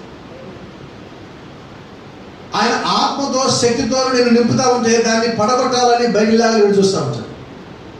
రెండు జరుగుతూ ఉంటాయి. ఆ మధ్యలో ఒత్తిడిలో సేవకుడు నిలబడతాడు. ప్రతి పరిచర్యలో ఎలాగే ఉంటుంది. సేవకుడే కాదండి, ప్రతి విశ్వాసీ పరిస్థితి కూడా. నువ్వు వాక్యం కొరకు నిలబడుతున్నప్పుడు, వాక్యంలో నువ్వు కట్టబడతా ఉన్నప్పుడు వాడి యొక్క శోధన నీ దగ్గర పంపిస్తూ ఉంటాడు. ఆ శోధన తట్టుకునే శక్తిని, కృపని దేవుడు నీకు ఇస్తూ ఉంటాడు. ఆ రెండు జరుగుతూనే ఉంటాయి. మీకు తెలియదండి, both things are following you every day. ప్రతిరోజు ఉదయం నువ్వు నిద్ర లేచి దగ్గర నుంచి రాత్రి నువ్వు పడుకున్న తర్వాత కూడా ఆ రెండు నీ పక్కనే ఉంటాయి. వేరే ఫాలో యు. నువ్వు ఎక్కడికి పోయినా కూడా అవి నీ వెనకాలే వస్తానే వచ్చాయి. కృపని విడిచిపెట్టిపోదు, వాడిని వదిలిపెట్టిపోడు. ఏమన్ ప్రవర్తించున్నాడు. మీరు ఎప్పుడైనా గమనించారు, ప్రవర్తన చాలా చాలా దాన్ని చెప్పినప్పుడు చాలా లోతైన మాట. అది మీకు సింపుల్గా చెప్తాను అనుకోమాకండి. when you are coming out, మీరు ఇంట్లోంచి బయటకు వచ్చినప్పుడు లేదంటే ఏదైనా పనిలోకి వెళ్తున్నప్పుడు వాడు కూడా మీ వెనకాల వస్తాడు. మీకు సంగతి చెప్పిన వాడు మీకన్నా ముందు పోడు, వాడు మీ వెనకాల వస్తాడు. మీ వెనకాల ఉన్నప్పుడే మీ బలహీనతలు తెలుస్తుంది. మీరు వాడు ముందెళ్తాడు అనుకోండి, మీరు ఆ పక్కదాల్లోకి వెళ్ళిపోయాడు, వాడు తెలుస్తుందా? అది వాడు వెనకాల ఉంటే మీకు తెలియదు వాడు వెనకాల ఉన్నట్టు. వాడు మాత్రం వదిలిపెట్టిపోవటంలా. దానికి అర్థం ఏంటంటే మీరు వెళ్ళే ప్రతి దారిలో వాడు ఉన్నాడు. ప్రవక్త అంటున్నాడు, నువ్వు వెనక్కి తిరిగి చూసుకా ఉంటావు అంటే ప్రతి పని చేసేటప్పుడు వాడిని వెనకాల కనిపించాల. వాడు వెనకాల కనిపించలేదా నువ్వు సంతోషపడద్దు, బుధాలు వచ్చుకోవద్దు. భలే వాడు పోయాడు, అది తప్పించుకుపోయాడు, నా ప్రార్థన శక్తి అనుకోవద్దు. వాడిని వెనకాల ఏంటంటే నీ లోపలికి వచ్చాడు అన్నాడు. ఏ చేద్దాం? నీ జీవిత కాలం వాడు వెనకాలే ఉందా? వాడు రెండో ప్లేస్, ఫస్ట్ ప్లేస్ నీది. ఆ రేస్ ఎప్పుడు వాడు నీ లోపలికి వచ్చేలోపే నువ్వు రేస్ పూర్తి చేయాల్సి వస్తుంది. దేవుని నామానికి మహిమ ఘనత ప్రభావం కలుగునుగా. అయితే గమనించండి, ఆ యూట్యూబ్ తెరిచినప్పుడు నువ్వు మంచిదాన్ని చూస్తున్నప్పుడు మధ్యలో చెడ్డగా వస్తుంటాయి. అవి నేను ఫస్ట్ టెంప్ట్ చేస్తాను. ఒక్కసారి చూస్తే బాగుండు అనిపిస్తుంది. నువ్వు ఒక్క వీడియో ఓపెన్ చేయగానే దానికి సంబంధించి అన్నీ వస్తాయి. మీకు ఒక వింత విషయం చెప్పనా, మీరు ప్రార్థన సంబంధమైన క్లిక్ చేస్తున్నప్పుడు ప్రార్థన సంబంధం అన్నీ రావండి, కొన్నే వస్తాయి. చెడిపోయింది ఒకటి క్లిక్ చేయండి, మొత్తం అయ్యే వస్తుంది. ప్రవక్తగా మాట్లాడాడు దాని సందర్భించి, భూమి మీద దేవుని యొక్క సంతానం కన్నా కానీ దెయ్యం యొక్క సంతానం ఎక్కువ ఉండదన్న. అలాగే వాక్య సంబంధించేవి, ప్రార్థన సంబంధించేవి కొద్దిగా ఉన్నాయి, అవి లేవి చాలా ఎక్కువ ఉన్నాయి. కాబట్టి గమనించండి, నువ్వు ఒక్కడే ఉన్నప్పుడు, లేకపోతే మీరు ఒక్కరే ఉన్నప్పుడు తప్పు చేయడానికో పాపం చేయడానికో మీకు అవకాశం ఉన్నప్పటికీ కూడా చేయకుండా ఉన్నాడు. ఈరోజు ఆనందానికి మాదిరి మన బైబిల్లో మాదిరి తీసుకోమంటే రెబెకాను తీసుకుంటాం, మరియను తీసుకుంటాం, ఎస్తేరుని తీసుకుంటాం, రూతుని తీసుకుంటాం, వీళ్ళందరూ తీసుకుంటాం. అయితే ఇక్కడ ఈరోజు ఈమె ఎలా ఉందంటే చిరిగిపోయిన వస్త్రములు కలిగి ఉండి, ఎటువంటి తల్లి సంస్కారం లేకుండా, తలకు ఎటువంటి నూనె లేకుండా, ఎండిపోయిన ముఖం కలిగి ఉండి, ఏడ్చి ఎండిపోయింది, చిక్కి సెల్లివైపోయి ఎముకలు గూడులాగా ఉన్నాము. ఈరోజు మనకి ఆదర్శమైంది. బైబిల్లో ఎవరి పేరన్నా ఒక్కసారి రాయబడితే వాళ్ళు గొప్ప ధన్యులు. మరి ఆమె యొక్క సాక్ష్యం ఇక్కడ రాయబడి ఉన్నది. మరి ఇంకా ఆమె ఇంకెంత గొప్ప ధన్యురాలేమో. మరి అంత గొప్ప ధన్యురాలు ఆమె ఇంకో ఘనమైన కార్యం చూస్తుంది. తన బిడ్డ చనిపోయి మరణకరమైన రోగము కలిగి ఉన్నప్పుడు తిరిగి లేవటం ఆమె కళ్ళారా చూస్తున్నాడు. ఎంత గొప్ప సాక్ష్యం అది. ఎక్కడో కాదు, సాక్ష్యం ఇంట్లో ఇచ్చున్నాడు. గమనించండి, ప్రతి ఒక్క స్థితి అది. ఇక్కడ చేయాల్సి ఏంటంటే ఆమె తనకున్న చిత్తాన్ని వదలాలా వదలకూడదా, దేవుడు యొక్క చిత్తాన్ని పట్టుకోవాలా పట్టుకోకూడదా? ఇంట్లో ఉన్నది ఒకటే రొట్టె, ఇంట్లో ఉన్నది ఒక స్పూన్ ఆయిల్, ఇంట్లో ఉన్నది గుప్పెడు పిండి, అది వీళ్ళిద్దరికి మాత్రమే కష్టంగా సరిపోతుంది. ఇప్పుడు వేరొక ఆయన వచ్చారు. ఇన్ని రోజుల నుంచి మీరు ఆహారం సరిగ్గా తినకపోతే నువ్వు ఎక్కువ ఆహారం తినలేవు, రైట్? రోజు ఆహారం తిని వచ్చేవాడు తినగలడా? తినలేడా? ఏలియానేమో రోజు ఉదయం సాయంత్రం భోజనం చేసి వచ్చినాడు. ఇక్కడ వీళ్ళు 4 రోజులకి ఒకసారి ఇద్దరు కలిసి భోజనం చేస్తున్నారు. వీళ్ళు ఎక్కువ తినలేరు వాస్తవంగా, ఏలియా ఎక్కువ తినగలదు. ఏం చేద్దాం? ఏలియా అన్నాడు, అమ్మ ఒక చేత్తో నీళ్ళు ఇంకో చేత్తో చిన్న అప్పం తీసుకున్నారు. దైవజనుడానికి మొత్తం తెలుసు కదా, మమ్మల్ని చూస్తే నీకు అర్థం కావట్లేదా? మేము భోజనం పెట్టకెళ్ళేవాడు ఉన్నాను. అమ్మ అలా కనొద్దు, నేను చెప్తున్నా వెళ్ళిపో, నేను చెప్తున్నా వెళ్ళిపో. నువ్వు వెళ్ళి ముందు నాకు చిన్న అప్పం చేసుకొని ఆ తర్వాత మీరు చేసుకొని తినండి. ఇదేం మాట? ఇక్కడ ఏది అబద్ధం చెప్పాడా? వినపడనా? నిజమే చెప్పాడా? మరి లోపల రొట్టె ఎంతమందికి వస్తుంది? ఈయనేమంటున్నాడు, ముందు నాకు పెట్టండి, తర్వాత మీరు వండుకొని తినండి. దేవుని సేవకుడు మాట్లాడుతున్నాడు. The words came from the servant of God, but the words are not from the servant of God, it is from God. అయితే దేవుడు యొక్క సేవకుడు ఆ మాటలు మాట్లాడుతున్నాడు. ఆ మాటలు దేవుడు యొక్క సేవకుడు మాటలు కాదు కానీ దేవుడు యొక్క మాటలు అయ్యి. కాబట్టి ఇప్పుడు ఏలియాలో వచ్చి మాట్లాడుతుంది ఎవరు? దేవుడు మాట్లాడుతున్నాడు. ఎందుకంటే ఏలియా ఆజ్ఞాపించబడి అక్కడికి వచ్చున్నాడు. ఎప్పుడు? దేవుడు చేత పంపించబడు. ఏలియా నువ్వు లేచి ఇప్పుడే బయలుదేరిపో అక్కడికి. ఎందుకంటే ఏలియా ఆలస్యం చేయకూడదు. ఏలియా గారు మెసేజ్. ఇప్పుడు ఏలియా ఒక వర్తమానం కలిగి ఉన్నాడు. ఏంటంటే వర్తమానం, లేచి నువ్వు త్వరగా సారిపోతే వదలాలి ఇంటికి వెళ్ళి. నువ్వు ఈ రోజు కాదు ప్రభా నేను ఒక 2 రోజులాగా వెళ్తానంటే కుదరదు. అక్కడ ఏమవుతుందో ఒక ప్రాణం పోతుంది. ఆ పోయేటప్పుడు నువ్వు వెళ్ళాలి, నువ్వు కాపాడాలి. అలా ఇప్పుడు ఏలియా వచ్చింది భోజనం కోసమా? మరి ఏమడిగాడు? మరి చూసే వాళ్ళు ఎవరన్నా అక్కడ ఉండి ఏమనుకున్నారు? ఏం పాస్టర్ గారు నీ పరిస్థితి ఏంటి, ఆ యొక్క స్థితి ఏంటి, ఈయన అడుగుతున్నది ఏంటి? అందుకని ఎప్పుడంటే మన దేవుడు వింత దేవుడు. ప్రవక్త అంటాడు, ఆట్ బాల్ అని చెప్పి ఒక వర్తమానం ఉంది, వింత వ్యక్తి. దాని గురించి ఆయన మాట్లాడతారు. దేవుడు వింతైన దేవుడు. అందరిలాగా ఆయన లేడు, అందరిలాగా ఆయన కార్యాలు చేయాలనుకోవాలా. ఆయన ఏం చేయాలనుకున్నాడు? ఎంతసేపటికి తన యొక్క బిడ్డల్ని కాపాడాలి. ఆ కాపాడే సమయంలో ఆయన గురించి ఎవరు ఏమనుకున్నా ఆయనకి అనవసరం. నిజంగా దేవుడి యొక్క ఈ కాలపు వర్తమాన విశ్వాసులు కూడా మిగిలిన వాళ్ళు ఏమనుకుంటారని ఆలోచించారు. వాళ్ళు నా గురించి ఏమైనా అనుకోని నాకు నా దేవుడు కావాలి. ఇంకా ప్రవక్తలకు మాట ఉండాలి. ప్రవక్తలు ఏమంటారంటే చాలా మంది, నువ్వెందుకు అలా కేకలు పెడుతున్నావు, నువ్వెందుకు అలా కలుస్తున్నావు అంటే ప్రవక్త ఒకసారి ఒక మాట చెప్పాడు, అయ్యా మీరు నన్ను పిచ్చోడు అనుకున్నా పర్వాలేదు, పిచ్చోడనే. మరి ఒక కాలపు ప్రవక్త ఆయన ఏమంటున్నాడు తెలుసా? నన్ను పిచ్చోడు అనుకున్నా పర్వాలేదు, నేను అలాగే ఉండడానికి ఇష్టపడతాను. పిచ్చోడు అంటే ఒక వింత వ్యక్తి అండి. మరి ఇక్కడ ఏలియాలా ఉన్నాడు, ఒక వింత వ్యక్తిగానే ఉన్నాడు. ఏలియాని అక్కడికి పంపించి భోజనం చేయమని చెప్పిన దేవుడు ఎలా ఉన్నాడు? ఆయన కూడా వింత వ్యక్తిగానే ఉన్నాడు. హల్లెలూయా. అయితే ఇక్కడ దేవుడు యొక్క చిత్తం ఏంటంటే ఆమె చిత్తం కాదండి. దేవుడు యొక్క చిత్తంగా మీరు గమనించినట్లయితే ఆమెని, ఆమె కుమారుని ఎలాగైనా కాపాడాలని దేవుడు తన సేవకుడు ముందుగా అక్కడ పంపించాడు. హల్లెలూయా. Thank you Lord. మరి ఈరోజు ఒకసారి మన పరిస్థితికి వచ్చారు. ఎటువంటి కాలంలో ఎటువంటి సమయంలో మనం జీవిస్తామో మనకు తెలుసా? ఈ సమయంలో నిజంగా మనకు పోషకుడిగా ప్రభువైన యేసుక్రీస్తు, మనం కాపాడేవాడిగా కూడా ఆయన ఉన్నాడు. ఈ సమయంలో నేను ఒక మాట చెప్తా.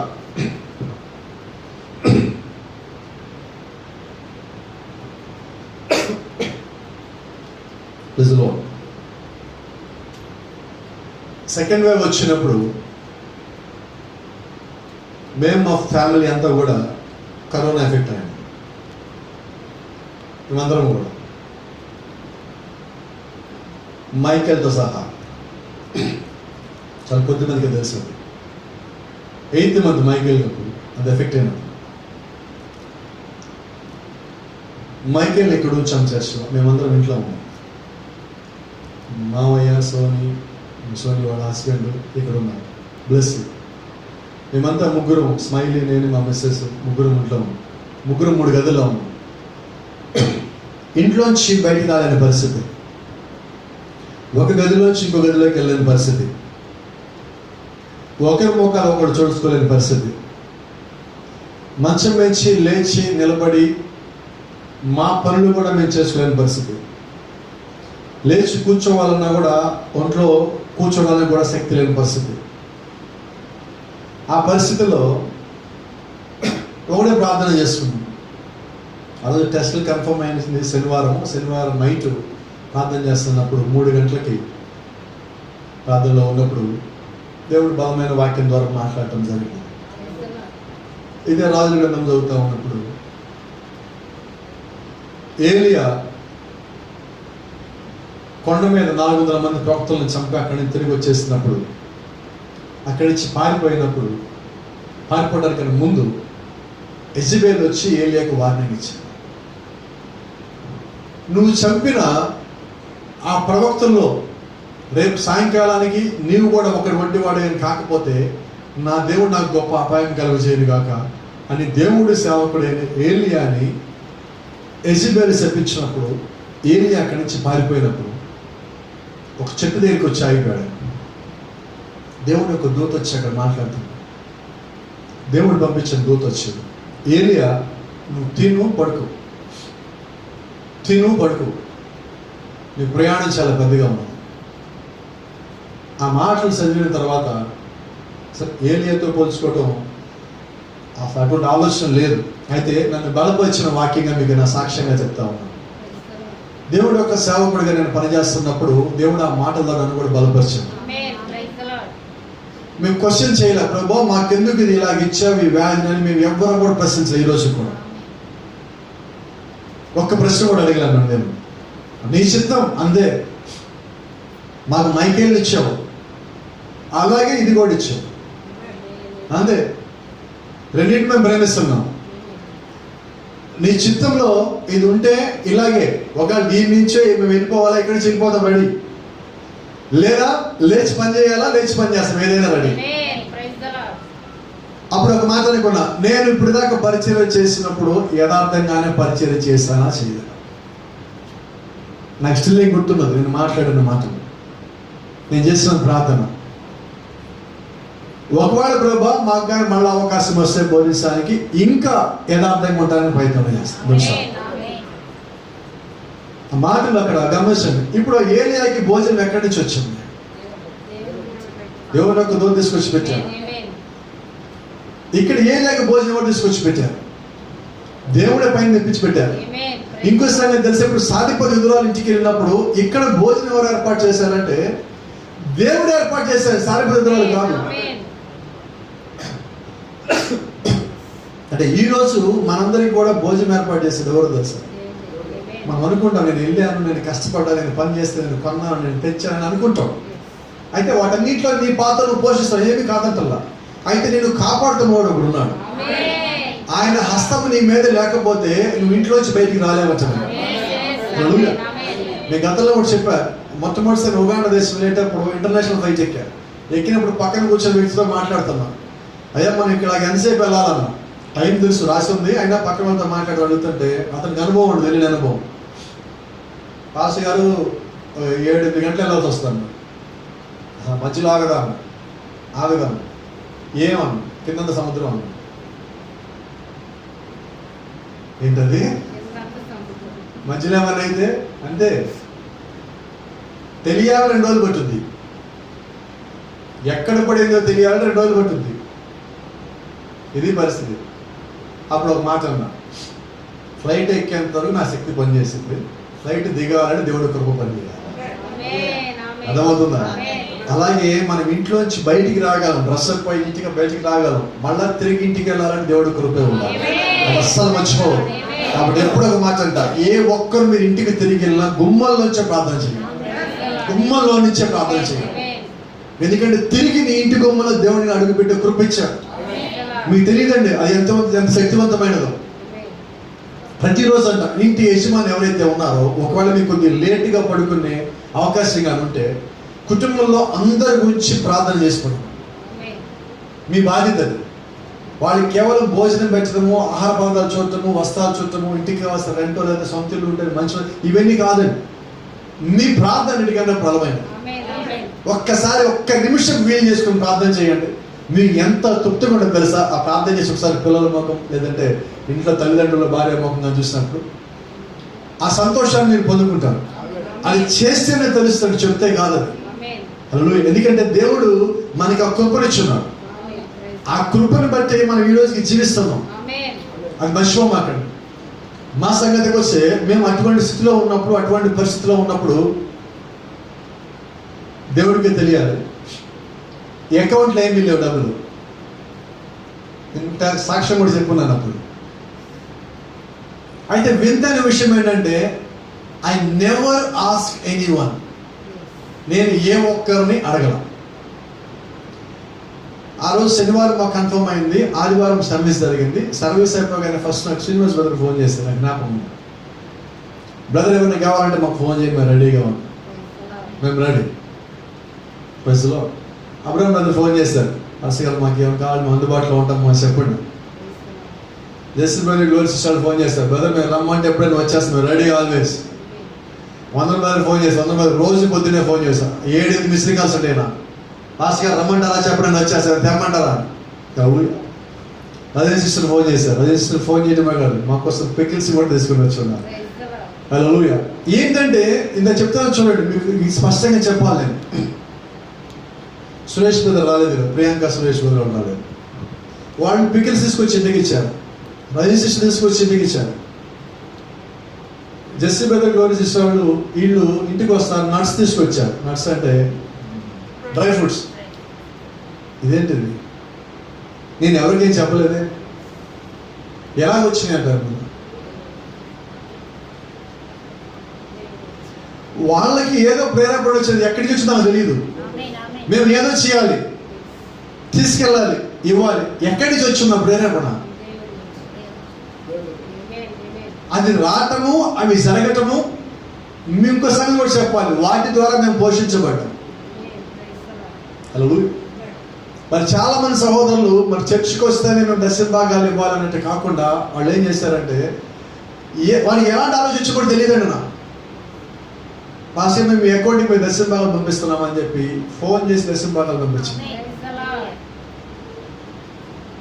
ఇంకొంతమంది సోదరులు మరి ఎలాగ మిస్ పాస్టర్ తెలియదండి. కొంతమంది సోదరులు వాళ్ళు మాకు సపోర్ట్ పంపించారు. సరే, ఇక్కడ ఏంటంటే మా కుటుంబాన్ని పోషించుకోవడం ఒక ఎత్తు అయితే, చర్చ్కి మనం ఈఎంఐ కట్టాలా, ఇది మీకు అందరికీ తెలుస్తుంది.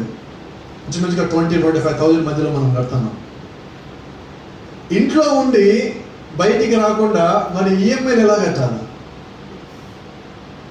వేరే ఏది చేయడానికి వీల్లేదు, బయటకు వచ్చే పరిస్థితి కాదు, అసలు ఎండలోకి వచ్చి నిలబడటానికి అవకాశం లేని పరిస్థితి. ఇటువంటి పరిస్థితుల్లో ఇప్పటి వరకు ఏది ఆగల. ఎలా జరిగిందో తెలియదు, ఏం జరిగిందో తెలియదు, ఎక్కడి నుంచి ఎవరు ఎలాగ ప్రేరేపించబడ్డారో తెలియదు. Praise the Lord. దేవుని నామానికి మహిమ కలుగునుగా. అయితే ఇక్కడ నేనేమంటానంటే, ఇప్పుడు మేము కొంచెం టెన్షన్ అయ్యాం, మా ఆరోగ్యాల గురించి మేము టెన్షన్ కాదు. ఇలాగా ఈ కట్టకుండా ఒకవేళ ఆగిపోతే, ఇలాగ ఆగిపోతే ఇది కొంచెం అవమానకరంగా ఉంటుందేమో అని ఒక చిన్న ఆలోచన చేస్తున్నాం.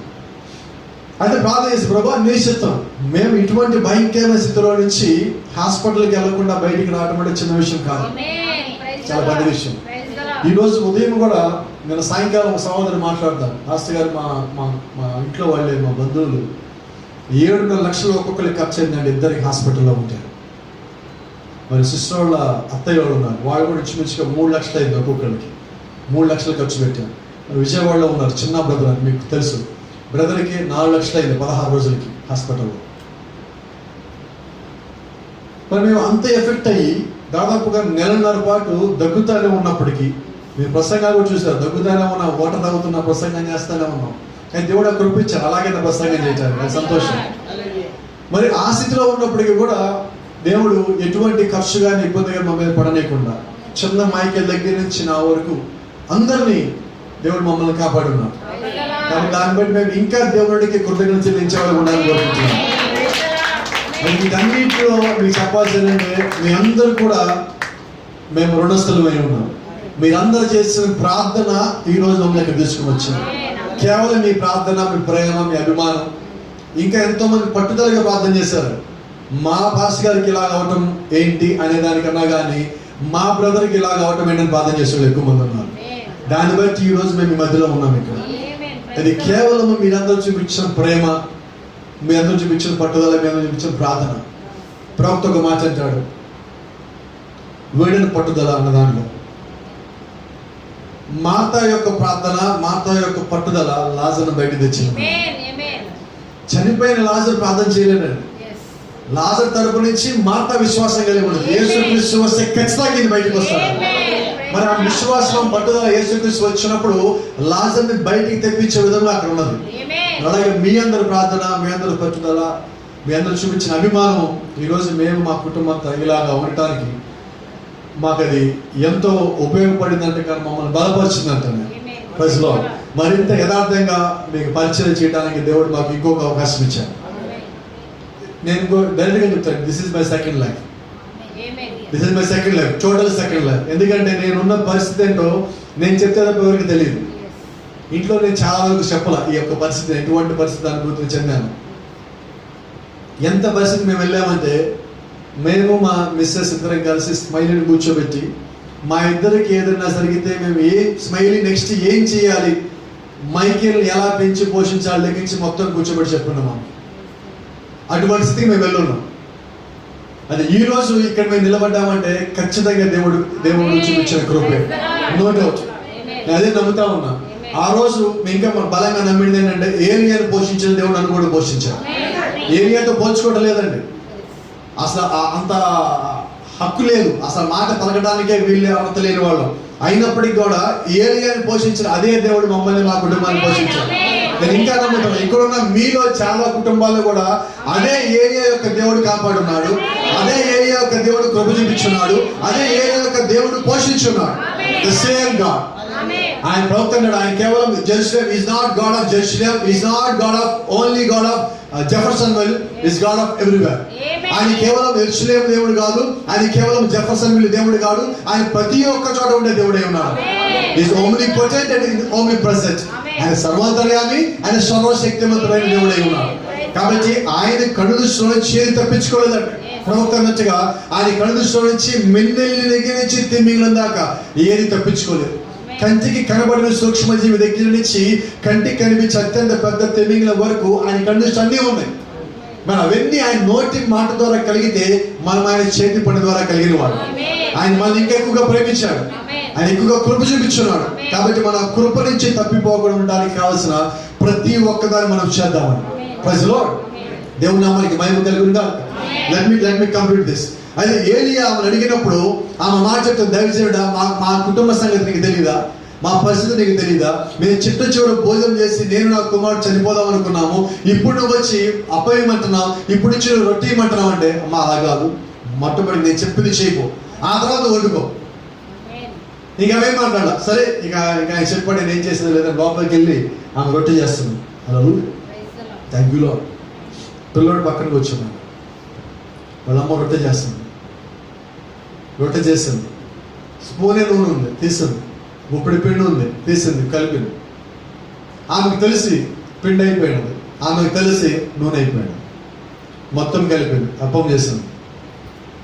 ఆడ కూర్చున్నాను, పిల్లోడికి ఇచ్చి ప్లేట్లో పెట్టి నీళ్ళు గ్లాసు అప్పం ఇచ్చి వెళ్ళి మందికి వచ్చారు. పాస్కర్కి ఇచ్చినప్పుడు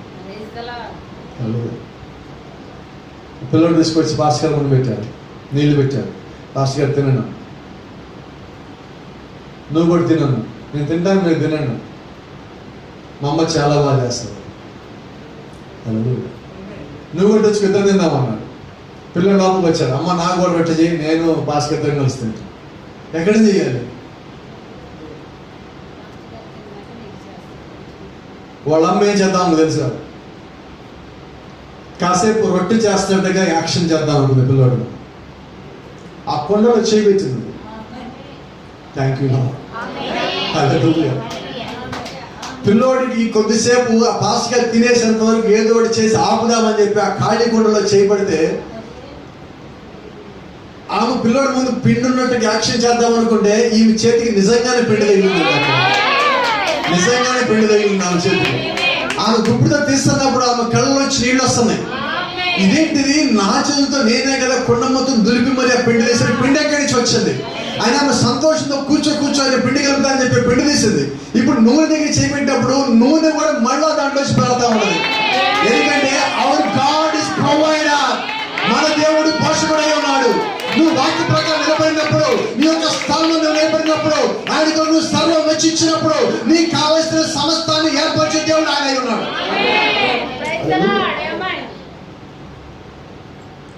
ఇక్కడ మీకు చాలా మంది నాకు తెలుసు, చాలా మంది తల్లులు నాకు కొన్నిసార్లు తల్లులు పిల్లలు ఒక మాట అంటారు, నీకే సంబంధం లేదు నాతో అంటారు. అనకూడదు కదా, ఇక్కడి నుంచి ఒక మాట అంటాను నేను. అసలు ఆ మాట అంటే నాకు బేబీ పెరుగుతుంది. ఒకవేళ ఆడపిల్లలుగా నా మాట అంటే నేను ఒక మాట అంటాను, మీరు తల్లులైతే మీకు ఆ సంగతి తెలుసు. మగపిల్లలకు తెలియదండి త్వరగా ఆ సంగతి. నువ్వు నీ భార్యని కానీ ప్రేమిస్తే నీకు ఆ సంగతి తెలుసు, భర్త ఏంటో. నీ తల్లిని కానీ ప్రేమిస్తే నీకు ఆ సంగతి ఏంటో తెలుస్తుంది. చాలా మంది ఇళ్ళకి మీకు తెలుసో తెలియదు కూడా మీకు అందరూ చెప్తాం, మా తల్లులే మీరు కూడా ఒకప్పుడు పిల్లలే. మీకు అందరూ కూడా ఒక మాట చెప్తాం, అనేక సార్లు మీ తల్లి మీకు భోజనం పెట్టేటప్పుడు మీకు తెలుసు అది గమనించండి, ఇంట్లో చిట్ట చివరు భోజనం చేసే తల్లి. భర్త పిల్లలు అందరూ భోజనం చేసిన తర్వాత ఆ మొక్కటే గమనిస్తుంది. మీరు ఎప్పుడు తల్లి అందరి ముందు భోజనం చేయదు, ఎప్పుడు గమనిస్తారా మీరు? ఆ మొక్కతో భోజనం చేస్తుంటారు. ఎందుకో తెలుసా, ఆమె ఏం తింటుందో ఎవరికి తెలియకూడదని కోరుకుంటాం. చాలాసార్లు ఆమె తింటానికి ఉండదు, కానీ ఆ ఈరోజు కంప్లైంట్ చేయదు. ఒక్కరోజు పిల్లలకి సరైన భోజనం లేకపోతే, భోజనం అక్కర్లా, ఈరోజు ఫాస్ట్ ఫార్వర్డ్ కదా మన టిఫిన్ లేకపోతే నాన్సెన్స్, రోజు ఇడ్లీనా ఉప్మానా అదేంటో తెలియదు. ఉప్మా అంటే ఒక పెద్ద, దాన్ని ఏమంటారు, అదొక విషపు గనిలా కనిపిస్తుంది. ఈరోజు ఒక్కసారి ఆలోచన చేయండి, అది కూడా నిన్ను ఎంతమంది ఉన్నారు. మనకు ఉన్నాయని ఇసిరేద్దండి, ఉన్నాయని వేస్ట్ చేయద్దు. ఒక్కసారి జ్ఞాపకం చేసుకున్నట్టు నీ తల్లి తండ్రి ఎంత త్యాగం చేస్తే నీ ముందుగా భోజనం వచ్చినా ఒకసారి ఆలోచన చేయాలి, ఒకసారి గమనించారు. ఇప్పుడు ఆ సాధిపతి దూరాలకి అదే ఉప్మా దొరికితే ఎంత ప్రార్థన చేసాడు దేవుడు, ప్రభువా నన్ను స్తుతించావు, నేను స్తుతిస్తున్నాను ప్రభువా, నా ఇలా కృప చూపించి నా కొరకు చిన్న ఈ బాక్స్ పంపించాను. మీకు సంగతి తెలుసా, ఒక చిన్న పిల్లడు ఒక లంచ్ బాక్స్ తీసుకొని యేసుక్రీస్తు మీటింగ్కి వెళ్ళాడు. ఆ లంచ్ బాక్స్ లో కూడా తెలుసా, 5 రొట్టెలు 2 చేపలు. ఒక్క లంచ్ బాక్స్ లో ఉన్న చిన్న పిల్లోడు, 7 సంవత్సరాలు 10 సంవత్సరాల వయసులో చిన్న పిల్లోడు ఉన్న లంచ్ బాక్స్ లో ఉన్న ఆ భోజనం 5000 మంది తిన్నాక ఇంకా మిగిలింది. ఒక్క భోజనం కదా అని మీరు అనద్దండి. ఏలియాకి పెట్టిన, ఆ స్త్రీ పెట్టిన ఒక్క భోజనము తర్వాత 300 సంవత్సరాల కుటుంబాలు పోషించింది. ఒక్క భోజనం కదా అనుకోవద్దు, అది దేవుడు ఇచ్చిన కృప. కాబట్టి నీ దగ్గరికి దేవుడు ప్రేమించి పంపించిన ఒక భోజనం నీ ముందుకు ఏదైనా, నేను ఒక మాట చెప్తా, మంచినీళ్ళ దగ్గరికి వచ్చి నేను ప్రార్థన చేసుకుంటాను. మేము ఇళ్ళకి వెళ్ళినప్పుడు మా గ్లాస్తో వాటర్ వేస్తే ప్రార్థన చేసుకుంటాను. ఎందుకంటే అది కూడా లేని ఉన్నారు. నేను ఉగాండా వేసికి వెళ్ళి నాకు తెలుసు నీళ్ళు ఏ రంగులో ఉంటాయో. ఇక్కడ మనకి కొన్ని హోటల్కి వెళ్తే టీ ఇస్తారు, ఆ టీ ఏ రంగులో ఉంటుంది, అక్కడ నీళ్ళు అదే రంగులో ఉంటుంది. నీళ్ళు వాళ్ళకి. నేను ఒక చోట కూర్చొని వాటర్ బాటిల్ అంతా పాటు తీసుకెళ్తున్నా. ఒక చిన్న పిల్లడు వచ్చాడు, అడవి ప్రాంతం అది, ముంబై అడవిలో 5 కిలోమీటర్ లోపల ఉన్నాం. అడిగి వచ్చి చిన్న పిల్లడు వచ్చి నుంచున్నాడు. చూస్తా అంటే నేను తాగుతున్న వాటర్ బాటిల్ లేక చూస్తున్నాను. సరే, నా దగ్గర కూల్ డ్రింక్ బాటిల్ ఇంకోటి ఉన్నది. పిల్లడు తీసుకెళ్ళి ఆ బాటిల్ ఇచ్చా, బట్ నాకు వద్దన్నాడు, నాకు నీ చేతులది కావాలన్నాడు. అర్థమైందా మీకు? ఇక్కడ మనం మంచినీళ్ళ బాటిల్, కూల్ డ్రింక్ బాటిల్ పిల్లోడికి తీసుకోమంటే ఏం తీసుకుంటారు? వితౌట్ ఎనీ డౌట్, రైటా? వాడికి మంచినీళ్ళు కొత్త, నాకు మంచినీళ్ళు కావాలంటున్నాడు. అర్థమవుతాడు పరిస్థితి ఏంటో. మరి ఈరోజు మన పరిస్థితి ఏంటి అంటే, ఇక్కడ మనకి అన్నీ దొరుకుతున్నాయి కాబట్టి దాని విలువ మనకు తెలియట్లేదండి అని అంటుంది.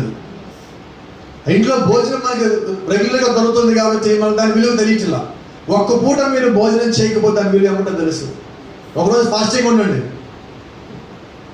ఎంత విలువ తెలుస్తుంది భోజనం. మీరు ఫాస్టింగ్ ఉన్న తర్వాత మీకు ఇష్టమైంది కాదండి, ఇష్టం లేని పెట్టినప్పుడు ఏమంటే తెలుసా, ఏదో ఒకటి పెట్టు ఏం జరిగింది అంట? దాని విలువ తెలిసిందండి. అది నేను అంటున్నా. నిజంగా అటువంటి పరిస్థితిలో ఉన్నప్పుడు కూడా, అంత ఆకలిలో ఉన్నప్పుడు కూడా ముందు తీసుకొచ్చి అక్కడ పెట్టింది బయట భోజనం. దాన్ని తట్టుకున్నదా? ఇప్పుడు ఆ భోజనం కలుగుతుంది. ఇప్పుడు ఆమె సంతోషం ఉన్నది, కళ్ళలో నీళ్ళు వస్తున్నాయి. నేను అనుకుంటున్నా ఆమె నూనె కలుపుతున్నప్పుడు ఆ పిండిలో ఆమె కన్నీళ్ళు కూడా కలిసిపోయి ఉంటుంది ఖచ్చితంగా. చాలా మంది స్త్రీలు వంట చేస్తామంటే మీకు తెలియదండి, దాంట్లో కన్నీళ్ళు కూడా కలుస్తామంటే. చెమట మాత్రమే కాదు, కన్నీళ్ళు కూడా కలుస్తాయి. ప్రేమ ఎలాగుంటుందండి? దాన్ని అర్థం చేసుకున్న కుటుంబంగా దొరికితే నిజంగా ఆ తల్లి ధన్యుల. పిల్లోడు అంతా ఆమెను ఏడిపిస్తున్నాడు, తల్లి ఓదారుస్తున్నది. ఆ భోజనం కలిపేటప్పుడు ఇక అర్థమైంది, ఇంకా నేను నా బిడ్డని ఓదార్చాల్సిన అవసరం లేదు. ఇక నా బిడ్డ ఎంత మాత్రం ఆకలితో ఉండడు. ఎందుకంటే బయట వచ్చిన దైవజనుడు మామూలు దైవజనుడు కాదు. ఆయన ఒక మాట చెప్పాడు, అమ్మా ముందు నాకివ్వు, తర్వాత బిడ్డ నువ్వు చేసుకుని తినండి అన్నాడు. ఆ మాట ఎవరు సెలవిచ్చారంటే సేవకుడు సెలవిలా, సేవకుల్లో ఉన్న యెహోవా సెలవిచ్చినాడు. Those who are from thus saith the Lord, యెహోవా ఇలాగు సెలవిచ్చును అనించవచ్చుని. కాబట్టి మనల్ని పోషించే దేవుడు ఏమై ఉన్నాడో నువ్వు ఒక్కసారి గ్రహించి దాన్ని నమ్మి విశ్వసించి దాని కొరకు నువ్వు నిలబడినప్పుడు నిన్ను కాపాడేవాడు నిజమైన దేవుడు అయి ఉన్నాడు. ఆయన కొరకు నువ్వు కనిపెడుతున్నావు మంచిదే, ఆయన కొరకు నిలబడుతున్నావు మంచిదే. అయితే పరీక్ష పెట్టినప్పుడు దాన్ని నువ్వు పాస్ కూడా. ఆమె చిత్తం ఏంటి? ఉదయం లేవగానే ఆమె ఆలోచన ఏంటి? ఈరోజు లాస్ట్ డే, నేను చనిపోదాం అనుకుంటున్నాను, నా బిడ్డ చనిపోతే మేము భోజనం చేస్తాం అని ఆమె ఆలోచన చేసింది. దేవుడు ఆలోచన ఏంటి? ఈమె ఆలోచన చేయడానికన్నా ముందుగానే ఏలియా అక్కడి నుంచి బయలుదేరాడు. ఈమె ఆలోచన పూర్తయ్యే సమయానికి ఏలియా వచ్చి బయటకు వచ్చున్నాడు. ఇక్కడ గమనించాల్సింది ఏంటంటే, నీ ఆలోచన నువ్వు కలిగి ఉన్నావు, దేవుడు యొక్క చిత్తం వచ్చి బయట కనిపెడతామన్నాడు నీ కొరకు. ఈరోజు నువ్వు కూడా నీ చేస్తే పర్వాలే, నువ్వు లోపల ఏదో ఆలోచన కలిగి ఉన్నావు, నువ్వు ఏదో చేసేయాలనుకుంటున్నావు. దేవుడు యొక్క చిత్తం ఎదురు వచ్చినప్పుడు దాన్ని నువ్వు కనుకొని దాన్ని గుర్తుపట్టి దానికి లోబడాలి. ఇప్పుడు ఏలియా ఆమె తోసేలా, ఏలియా తృణీకరించాలా, ఏలియా మొహం మీద తలిపోయినా, అయ్యా రాయ్యా తెలుస్తుంది ఆమెకి, ఈయన దైవజనులాగా ఉన్నాడు, అందరిలాగా లేడే, యథార్థంగా ఉన్నాడు, సత్యవంతంగా ఉన్నాడు, ఈయన మాట్లాడిన ఏదో ప్రభావం నా మీద పనిచేస్తున్నాడు. ఆమెకి తెలియకుండా ఇవన్నీ కలిగి ఉన్నది. హల్లెలూయా, ప్రైజ్ ది లార్డ్. గుమ్మంలో కూర్చున్నాడు ఏలియా, బయట నుంచి కేక పెడుతున్నాడు ఏలియా. లోపల ఉన్నాముతో, అమ్మా అబ్బాయి కూడా అప్పం ఇచ్చి పంపించి బయటికి. హల్లెలూయా. తల్లి గలుపుతుంది, ఒక్క నిమిషమే పంపిస్తున్నా. ఇప్పుడు అక్కడి నుంచి వచ్చిన ఈ మాటలు ఇందాకేముండదు, నాకు ఒక్కరికేముండదు, ఇప్పుడేమండదు, ఒక్క నిమిషం పంపిస్తున్నా. ఏం జరిగిందంటే సమస్తాన్ని తారుమారు చేసే దేవుడు మన దేవుడు అయి ఉన్నాడు. హల్లెలూయా. దేవుడి నామానికి మహిమ కలుగును గాక. నీకున్న ఆరోగ్యం దగ్గర నుంచి, నీకున్న ఆర్థిక పరిస్థితి దగ్గర నుంచి, నీకున్న సమస్తాన్ని దగ్గర నుంచి సమస్తాన్ని మార్చేయగల దేవుడు మన దేవుడు. అయితే ఆ స్థితిలో ఉన్నప్పుడు కూడా నీకున్న దాన్ని వదలొద్దు. అది ఎలాంటి ఒత్తిడి పెట్టినా కూడా. ప్రాఫిట్ దగ్గరికి చాలాసార్లు అపవాది వచ్చి బోధిస్తున్నాడు, ఇక అయిపోయింది నీ పని, దేవుడు వదిలేశాడు, నీ ప్రార్థన వినడు, నువ్వు చచ్చిపోయినట్టే, ఆశ వదిలేసుకో, నేను చెప్పింది నువ్వు. ఇప్పుడు ఏం చేయాలి? కొన్నిసార్లు మీ మీద కూడా అదే ఒత్తిడి పని చేస్తుందండి. దేవుని స్వరము మీ దగ్గరికి రానియకుండా, మీకు వినబడనీయకుండా అపవాది మిమ్మల్ని శోధనకు గురి చేస్తారు. అవ్వ అక్కడ తప్పించుకోలేకపోయింది, అయితే వధువు ఇక్కడ తప్పించుకుంటుంది. అవ్వని వాడు ఇక్కడ పడేయగలిగాడండి, అయితే వధువు పడిపోదు, పడిపోయా వధువుగా. Bride cannot be deceived. వధువు ఎన్నడూ మోసగింపబడదు. మోసగిస్తానికి వాడు వచ్చిన తర్వాత, ఆమె తట్టుకున్న తర్వాత ఆమె మోసగింపబడాలి. రైట్? అంటే అర్థము వధువు పరీక్షించబడాలి. Bride must be tested. ఇప్పుడు వధువు అక్కడ ఈ యొక్క శోధనల చేత, ఇబ్బందుల చేత పరీక్షించబడాలి. నిజము కాని దాని చేత, నకిలీ దాని చేత పరీక్షించబడాలి. అయితే అక్కడ తట్టుకోవాలి. హల్లెలూయా. అలాగే ఈ రోజు మనకు వచ్చే వ్యాధులు కానీ, బాధలు కానీ, శోధనలు కానీ, అబద్ధపు బోధలు కానీ, ఏదో ఒకటి మనం తాకచ్చు, ఏదో ఒకటి మనం ఇబ్బందులు పెట్టచ్చు. అయితే దాని నుంచి బయటికి వచ్చేంత వరకు దేవుడి యొక్క కృప కూడా నీతో పాటు ఉంది. నాకు అనారోగ్యం వచ్చింది, నేను బాధపడతాను, నాకు ఇబ్బందిగా ఉంది, నాకు శోధనగా ఉంది, నాకు అలాగైంది ఇలాగైంది, వీటన్నిటి బదులు ఇవన్నీ ఉన్నా దేవుడి కృప నాతో పాటు ఉన్నది. ఆ నమ్మకం నీకుంటే అది నేను చేయను. హల్లెలూయా. నువ్వు ఎక్కడ ఉన్నా నీ కుటుంబానికి ఒకవేళ నువ్వు దూరంగా ఉన్నప్పటికీ కూడా నువ్వు ఒక ఆలోచన కలుగు, నాతో తోడుగా ఉన్న దేవుడి కృప నా కుటుంబానికి కూడా తోడుగా ఉంటుంది. నీ నమ్మకం అలాగే ఉండాలి, నీ ప్రార్థన అలాగే ఉండాలి. హల్లెలూయా. ఎందుకంటే దేవుడు ఇక్కడ మాత్రమే దేవుడు కాదండి. చాలా మంది అన్నట్టుగా మా సంఘంలో మాత్రమే పరిశుద్ధాత్మ ఉన్నది అంటే వాడు పరిపూర్ణమైన అపవాది. ఎందుకంటే దేవుడు ప్రపంచం మొత్తం ఉన్న దేవుడై ఉన్నాడు. ఆయన ఒక సంఘానికో ఒక కుటుంబానికో పరిమితమైన దేవుడు కాదండి. ఆయన తన వధువుకి పరిమితమైన దేవుడై ఉన్నాడు. ఆ వధువు ప్రపంచం మొత్తం ఉన్నది. వధువు ఎక్కడైతే ఉన్నదో అక్కడ కాపాడేవాడుగా దేవుడు ఉన్నాడు. ఇప్పుడు సారెపది విధవరాలు ఒక చోట ఉంటే ఏలియా ఇంకో చోట ఉంటే ఏలియా అక్కడి నుంచి సారెపది విధవరాలకి పంపించాడు. ఆయన ఎందుకని పంపించారంటే తన బిడ్డను తను కాపాడుకోవాలి కాబట్టి. అలాగే ఈ రోజు మన బిడ్డల ఆయన బిడ్డలమైన మనల్ని కాపాడుకునే బాధ్యత అదే దేవుడిదై ఉన్నది. అక్కడ రొట్టెతో పోషించవచ్చు, మమ్మల్ని ఆహారంతో పోషించవచ్చు, మమ్మల్ని ఆర్థికంగా పోషించుండొచ్చు. ఇక్కడున్న అనేక మందిని కూడా అదే విధంగా దేవుడు పోషించాడు, పోషిస్తాడు. కాబట్టి గమనించాల్సి చిత్తచూరుగా ముగిస్తున్నాను. నీ చిత్త ప్రకారం నువ్వు వెళ్తున్నప్పుడు నువ్వు చేయాల్సింది ఇది నా చిత్తమా దేవుడి చిత్తమా దాన్ని కనుగో. ఒకసారి నువ్వు కనుగొన్న తర్వాత దానికి ఎదురు చూడవు. ఇంకా ఇప్పుడు సారెపతి విధవరాలు ఆమె సొంత చిత్తాన్ని దేవుడి చిత్తం ఎదురుపడగానే మార్చుకున్నది, లోబడింది. లోబడిన తర్వాత ఆమె కుటుంబం మొత్తం ఎలా పోషించబడిందో ఆమె తెలియదు. ఇంకా వింత చెప్పమంటారా? ఆమె అదే కుండలో నుంచి 3.5 సంవత్సరాల పిండి తెస్తానే ఉన్నది. ఆమె అదే నూనె సిద్ధిలో నుంచి 3.5 సంవత్సరాల నూనె తెస్తానే ఉన్నది. ఇది అందరికి తెలిసిందే. వింత విషయం ఏంటంటే ఆమె అయిపోవట్లేదు. నిజంగా నువ్వు దేవుడు యొక్క వాక్యము కలిగి ఉన్నప్పుడు దేవుడు యొక్క కార్యములు అలాగే ఉంటాయి. ప్రజలో ఈరోజు నేను చెప్తున్నా, మా కుటుంబంలో పరిస్థితి ఏ రోజు ఇది అయిపోయింది ఇది లేదు అనుకునే స్థితి లేదు. బ్యాంకులో బ్యాలెన్స్ కనిపించట్లా, ఇంట్లో మాత్రం అన్ని అలాగే ఉంటుంది. ఏం జరిగిందంటారు? ఎవరన్నా పోషించండి. హల్లెలూయా. ఒక మాట చెప్పి ముగిస్తున్నా. ఇది ఎప్పుడో రాజు కాలం జరిగిపోయింది. ఆశ అది ఎప్పుడో జరిగింది కదా, ఇప్పుడు మీకు జరిగింది అంటున్నారు. చెప్పిన మాట చిన్న మాట చెప్పి ముగిస్తాను. 5 minutes ఉన్నది. ఒకసారి సౌదీ బెన్నాకు ఒక ఫోన్ కాల్ వచ్చింది. ఇంట్లోంచి ఆయన బయలుదేరాడు. ఒక హాస్పిటల్ దగ్గరికి రమ్మన్నాడు. హాస్పిటల్కి వెళ్ళాడు. వెళ్తే అక్కడ ఒక ఆయన వచ్చి తలుపు తీశాడు. రండి అన్నాడు. మీరైనా ఫోన్ చేస్తాను? అవును నేనే ఫోన్ చేస్తున్నాను. సార్ లోపల అన్నాడు. మేడ మీద తీసుకెళ్ళాడు. అక్కడ ఒక చిన్న గది ఉన్నది. ఆ గదిలో మంచం మీద ఒక బెడ్ ఉన్నది. మంచం మీద ఒక చిన్న బిడ్డ ఉన్నాడు. అక్కడికి వచ్చి ప్రవక్త చూస్తున్నాడు. ఆ గదంతా వాసన వస్తుంది. ఒక రకమైన స్మెల్ వస్తుంది. మేము కూడా చాలాసార్లు చాలా కుటుంబాలు దర్శనానికి వెళ్ళినప్పుడు కొన్ని చోట్లకి వెళ్తే ఒక రకమైన వాసన వస్తూ ఉంటాయి. అయితే మేము ఆ వాసనలన్నీ పట్టించుకోము, కానీ దేవుడు అక్కడికి ఎందుకు నడిపించని ఆలోచిస్తున్నాం. అది నేను ప్రాఫిట్ దగ్గర నుంచి నేర్చుకున్నాను. ప్రాఫిట్ అక్కడికి వెళ్ళినప్పుడు ఆ చిన్న బిడ్డ మంచం మీద పడుకొని ఉన్నాడు. ఈ పక్కన వచ్చిన యవనస్తుడు ఆ బిడ్డ దగ్గరికి వెళ్ళాడు. మంచం మీద పడుకున్నాడు. ఆ బిడ్డ ఎలా ఉన్నాడంటే ప్రవక్త అంటున్నాడు, ఈ 2 ముక్కు రంధ్రాలకి తప్ప నోటికి ఒక చిన్న లోపల పైపు ఉన్నది.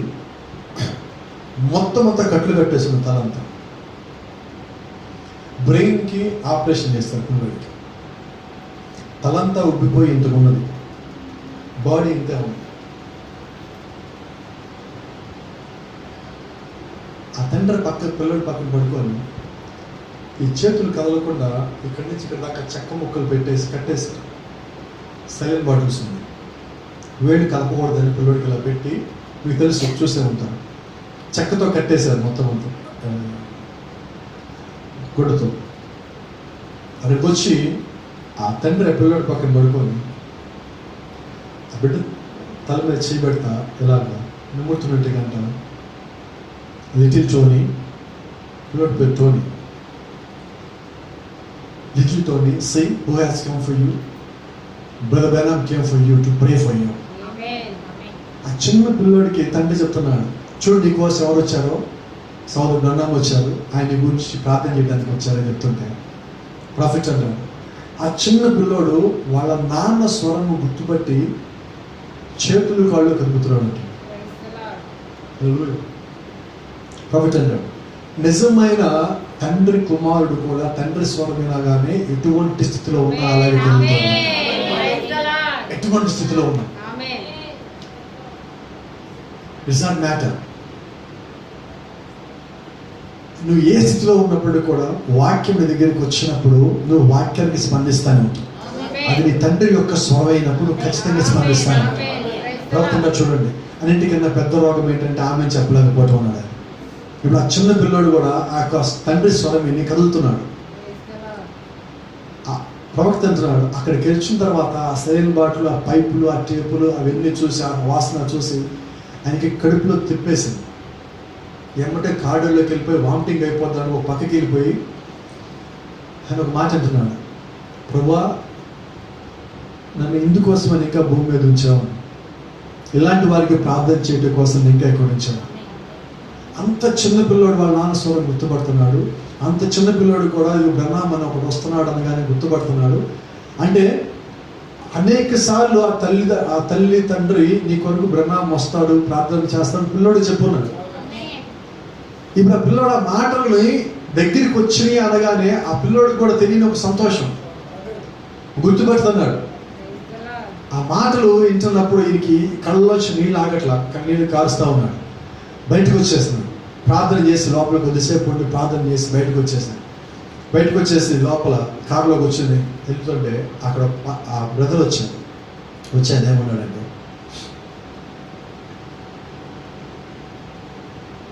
సౌదాన కానుక తీసుకున్నాను.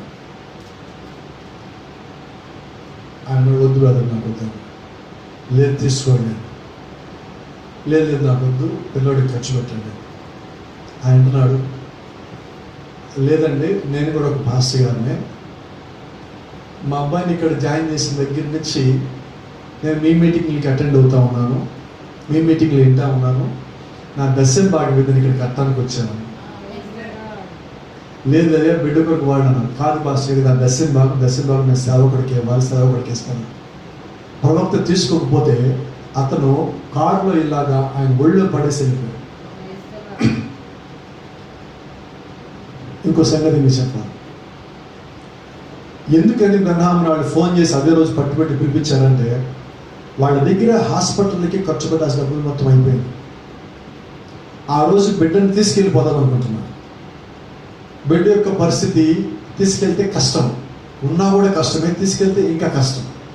అయినప్పటికీ కూడా వాళ్ళు డిసైడ్ అయిపోయి ఆయనతో ప్రార్థన చేయించుకొని తీసుకెళ్ళిపోవాలి ఇక్కడికి అని ఒక ఆలోచన కలిగి ఉండి ప్రవక్తను పిలిపిస్తే ప్రవక్త వచ్చిన తర్వాత ప్రార్థన చేయించుకున్నాక వాళ్ళు హాస్పిటల్ బెడ్ డిశ్చార్జ్ చేసుకుని వెళ్ళిపోవాలి అక్కడి నుంచి.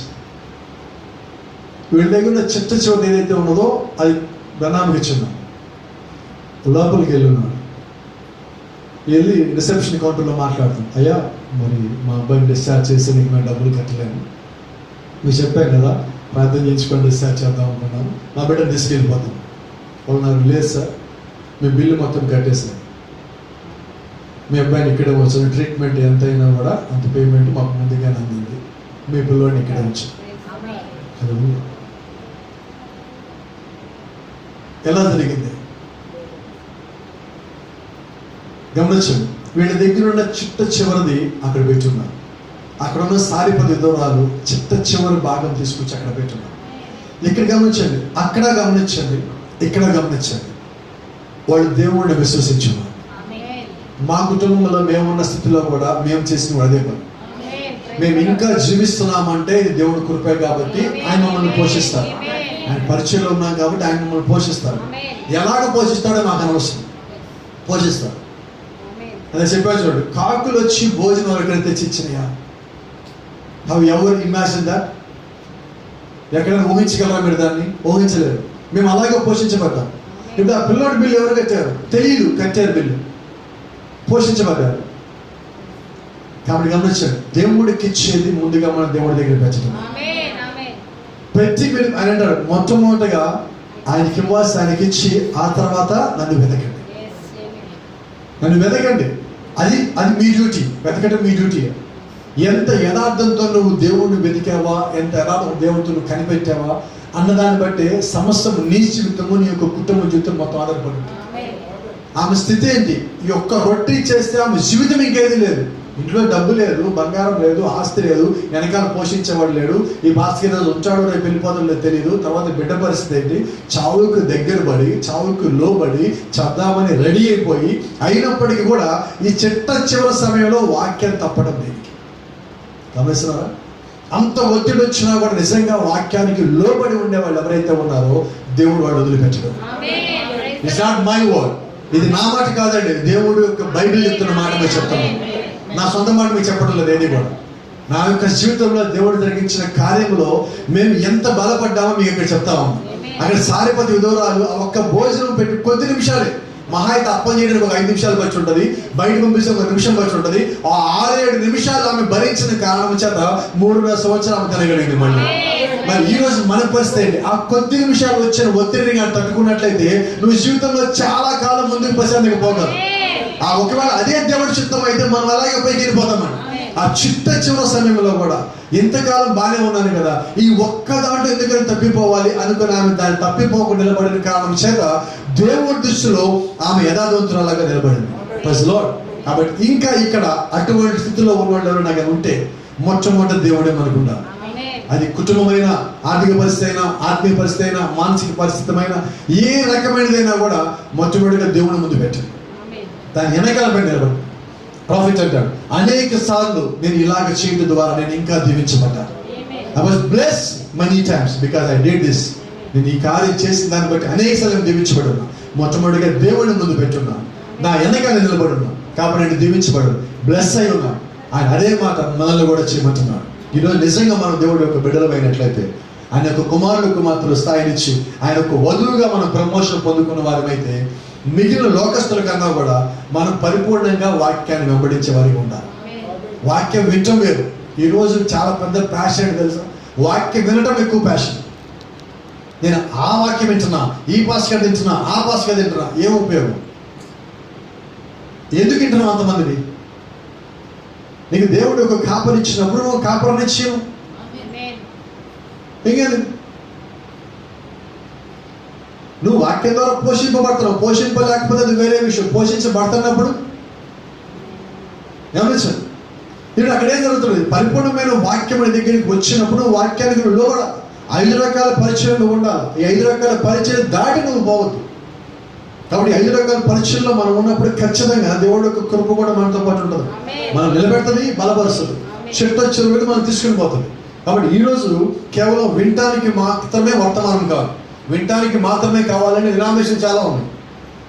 100కి 95-96 డినామినేషన్ మొత్తం వాళ్ళు బోధించేది కేవలం వినటానికి. లోక సంబంధమైన సంగతులు తప్పితే ఆత్మీయంగా ఆహారం దొరకదు, ఆత్మీయంగా బలపడేది ఉండదు. నీ ఇష్టానుసారంగా ఉండు, చర్చికి మాత్రం రా, నీ కానుకలు దశంభాగాలు ఇవ్వు, నీ ఇష్టానుసారంగా పో. ఇది లోకరీతి బోధ. మనకు ఆ బోధ లేదండి. మనం ఎంతసేపటికి ఏంటంటే నీ శరీరం శుభ్రంగా ఉండాలా, నీ ఆత్మ శుభ్రంగా ఉండాలి, నీ ఇల్లు శుభ్రంగా ఉండాలా, నీ చుట్టుపక్కల వాతావరణం మొత్తం శుభ్రంగా ఉండాలి. ప్రవక్త అంటున్నాడు, క్లీన్ యువర్ హార్ట్. నీ హృదయాన్ని ఎప్పుడు శుద్ధీకరించుకుని, లోకాన్ని శుద్ధీకరించుకో. ప్రవక్త ఇంకో మాట అంటాడు, నీ ఇంటిని ఎంత శుభ్రంగా ఉంచుకోవడానికి ఇష్టపడతావో నీ హృదయాన్ని అంతకంటే ఎక్కువగా శుభ్రంగా ఉంచుకుంటావు. ప్రజలో మనలో ఇంటిగా ఉన్న మన ఇంట్లో కడుగు పెట్టే ఇల్లంతా చెత్త ఉంటే ఎలా ఉంటుంది? చాలా బాగుంది మా ఇల్లు అని ఎట్లా పడుకుంటారా? ఏం చేస్తారు? శుభ్రం చేస్తారా? ఎప్పుడన్నా మనం హృదయం శుభ్రం చేద్దామని ఆలోచన చేశారా? చేస్తే మంచిది, చేయలేదా ఈరోజే చేద్దాం. Praise the Lord. God bless you. దేవుడు మిమ్మల్ని అందరూ దీవించును గాక. మనమంతా లేచి నిలబడి ఒక చిన్న పాట పాడుకున్న తర్వాత ప్రార్థన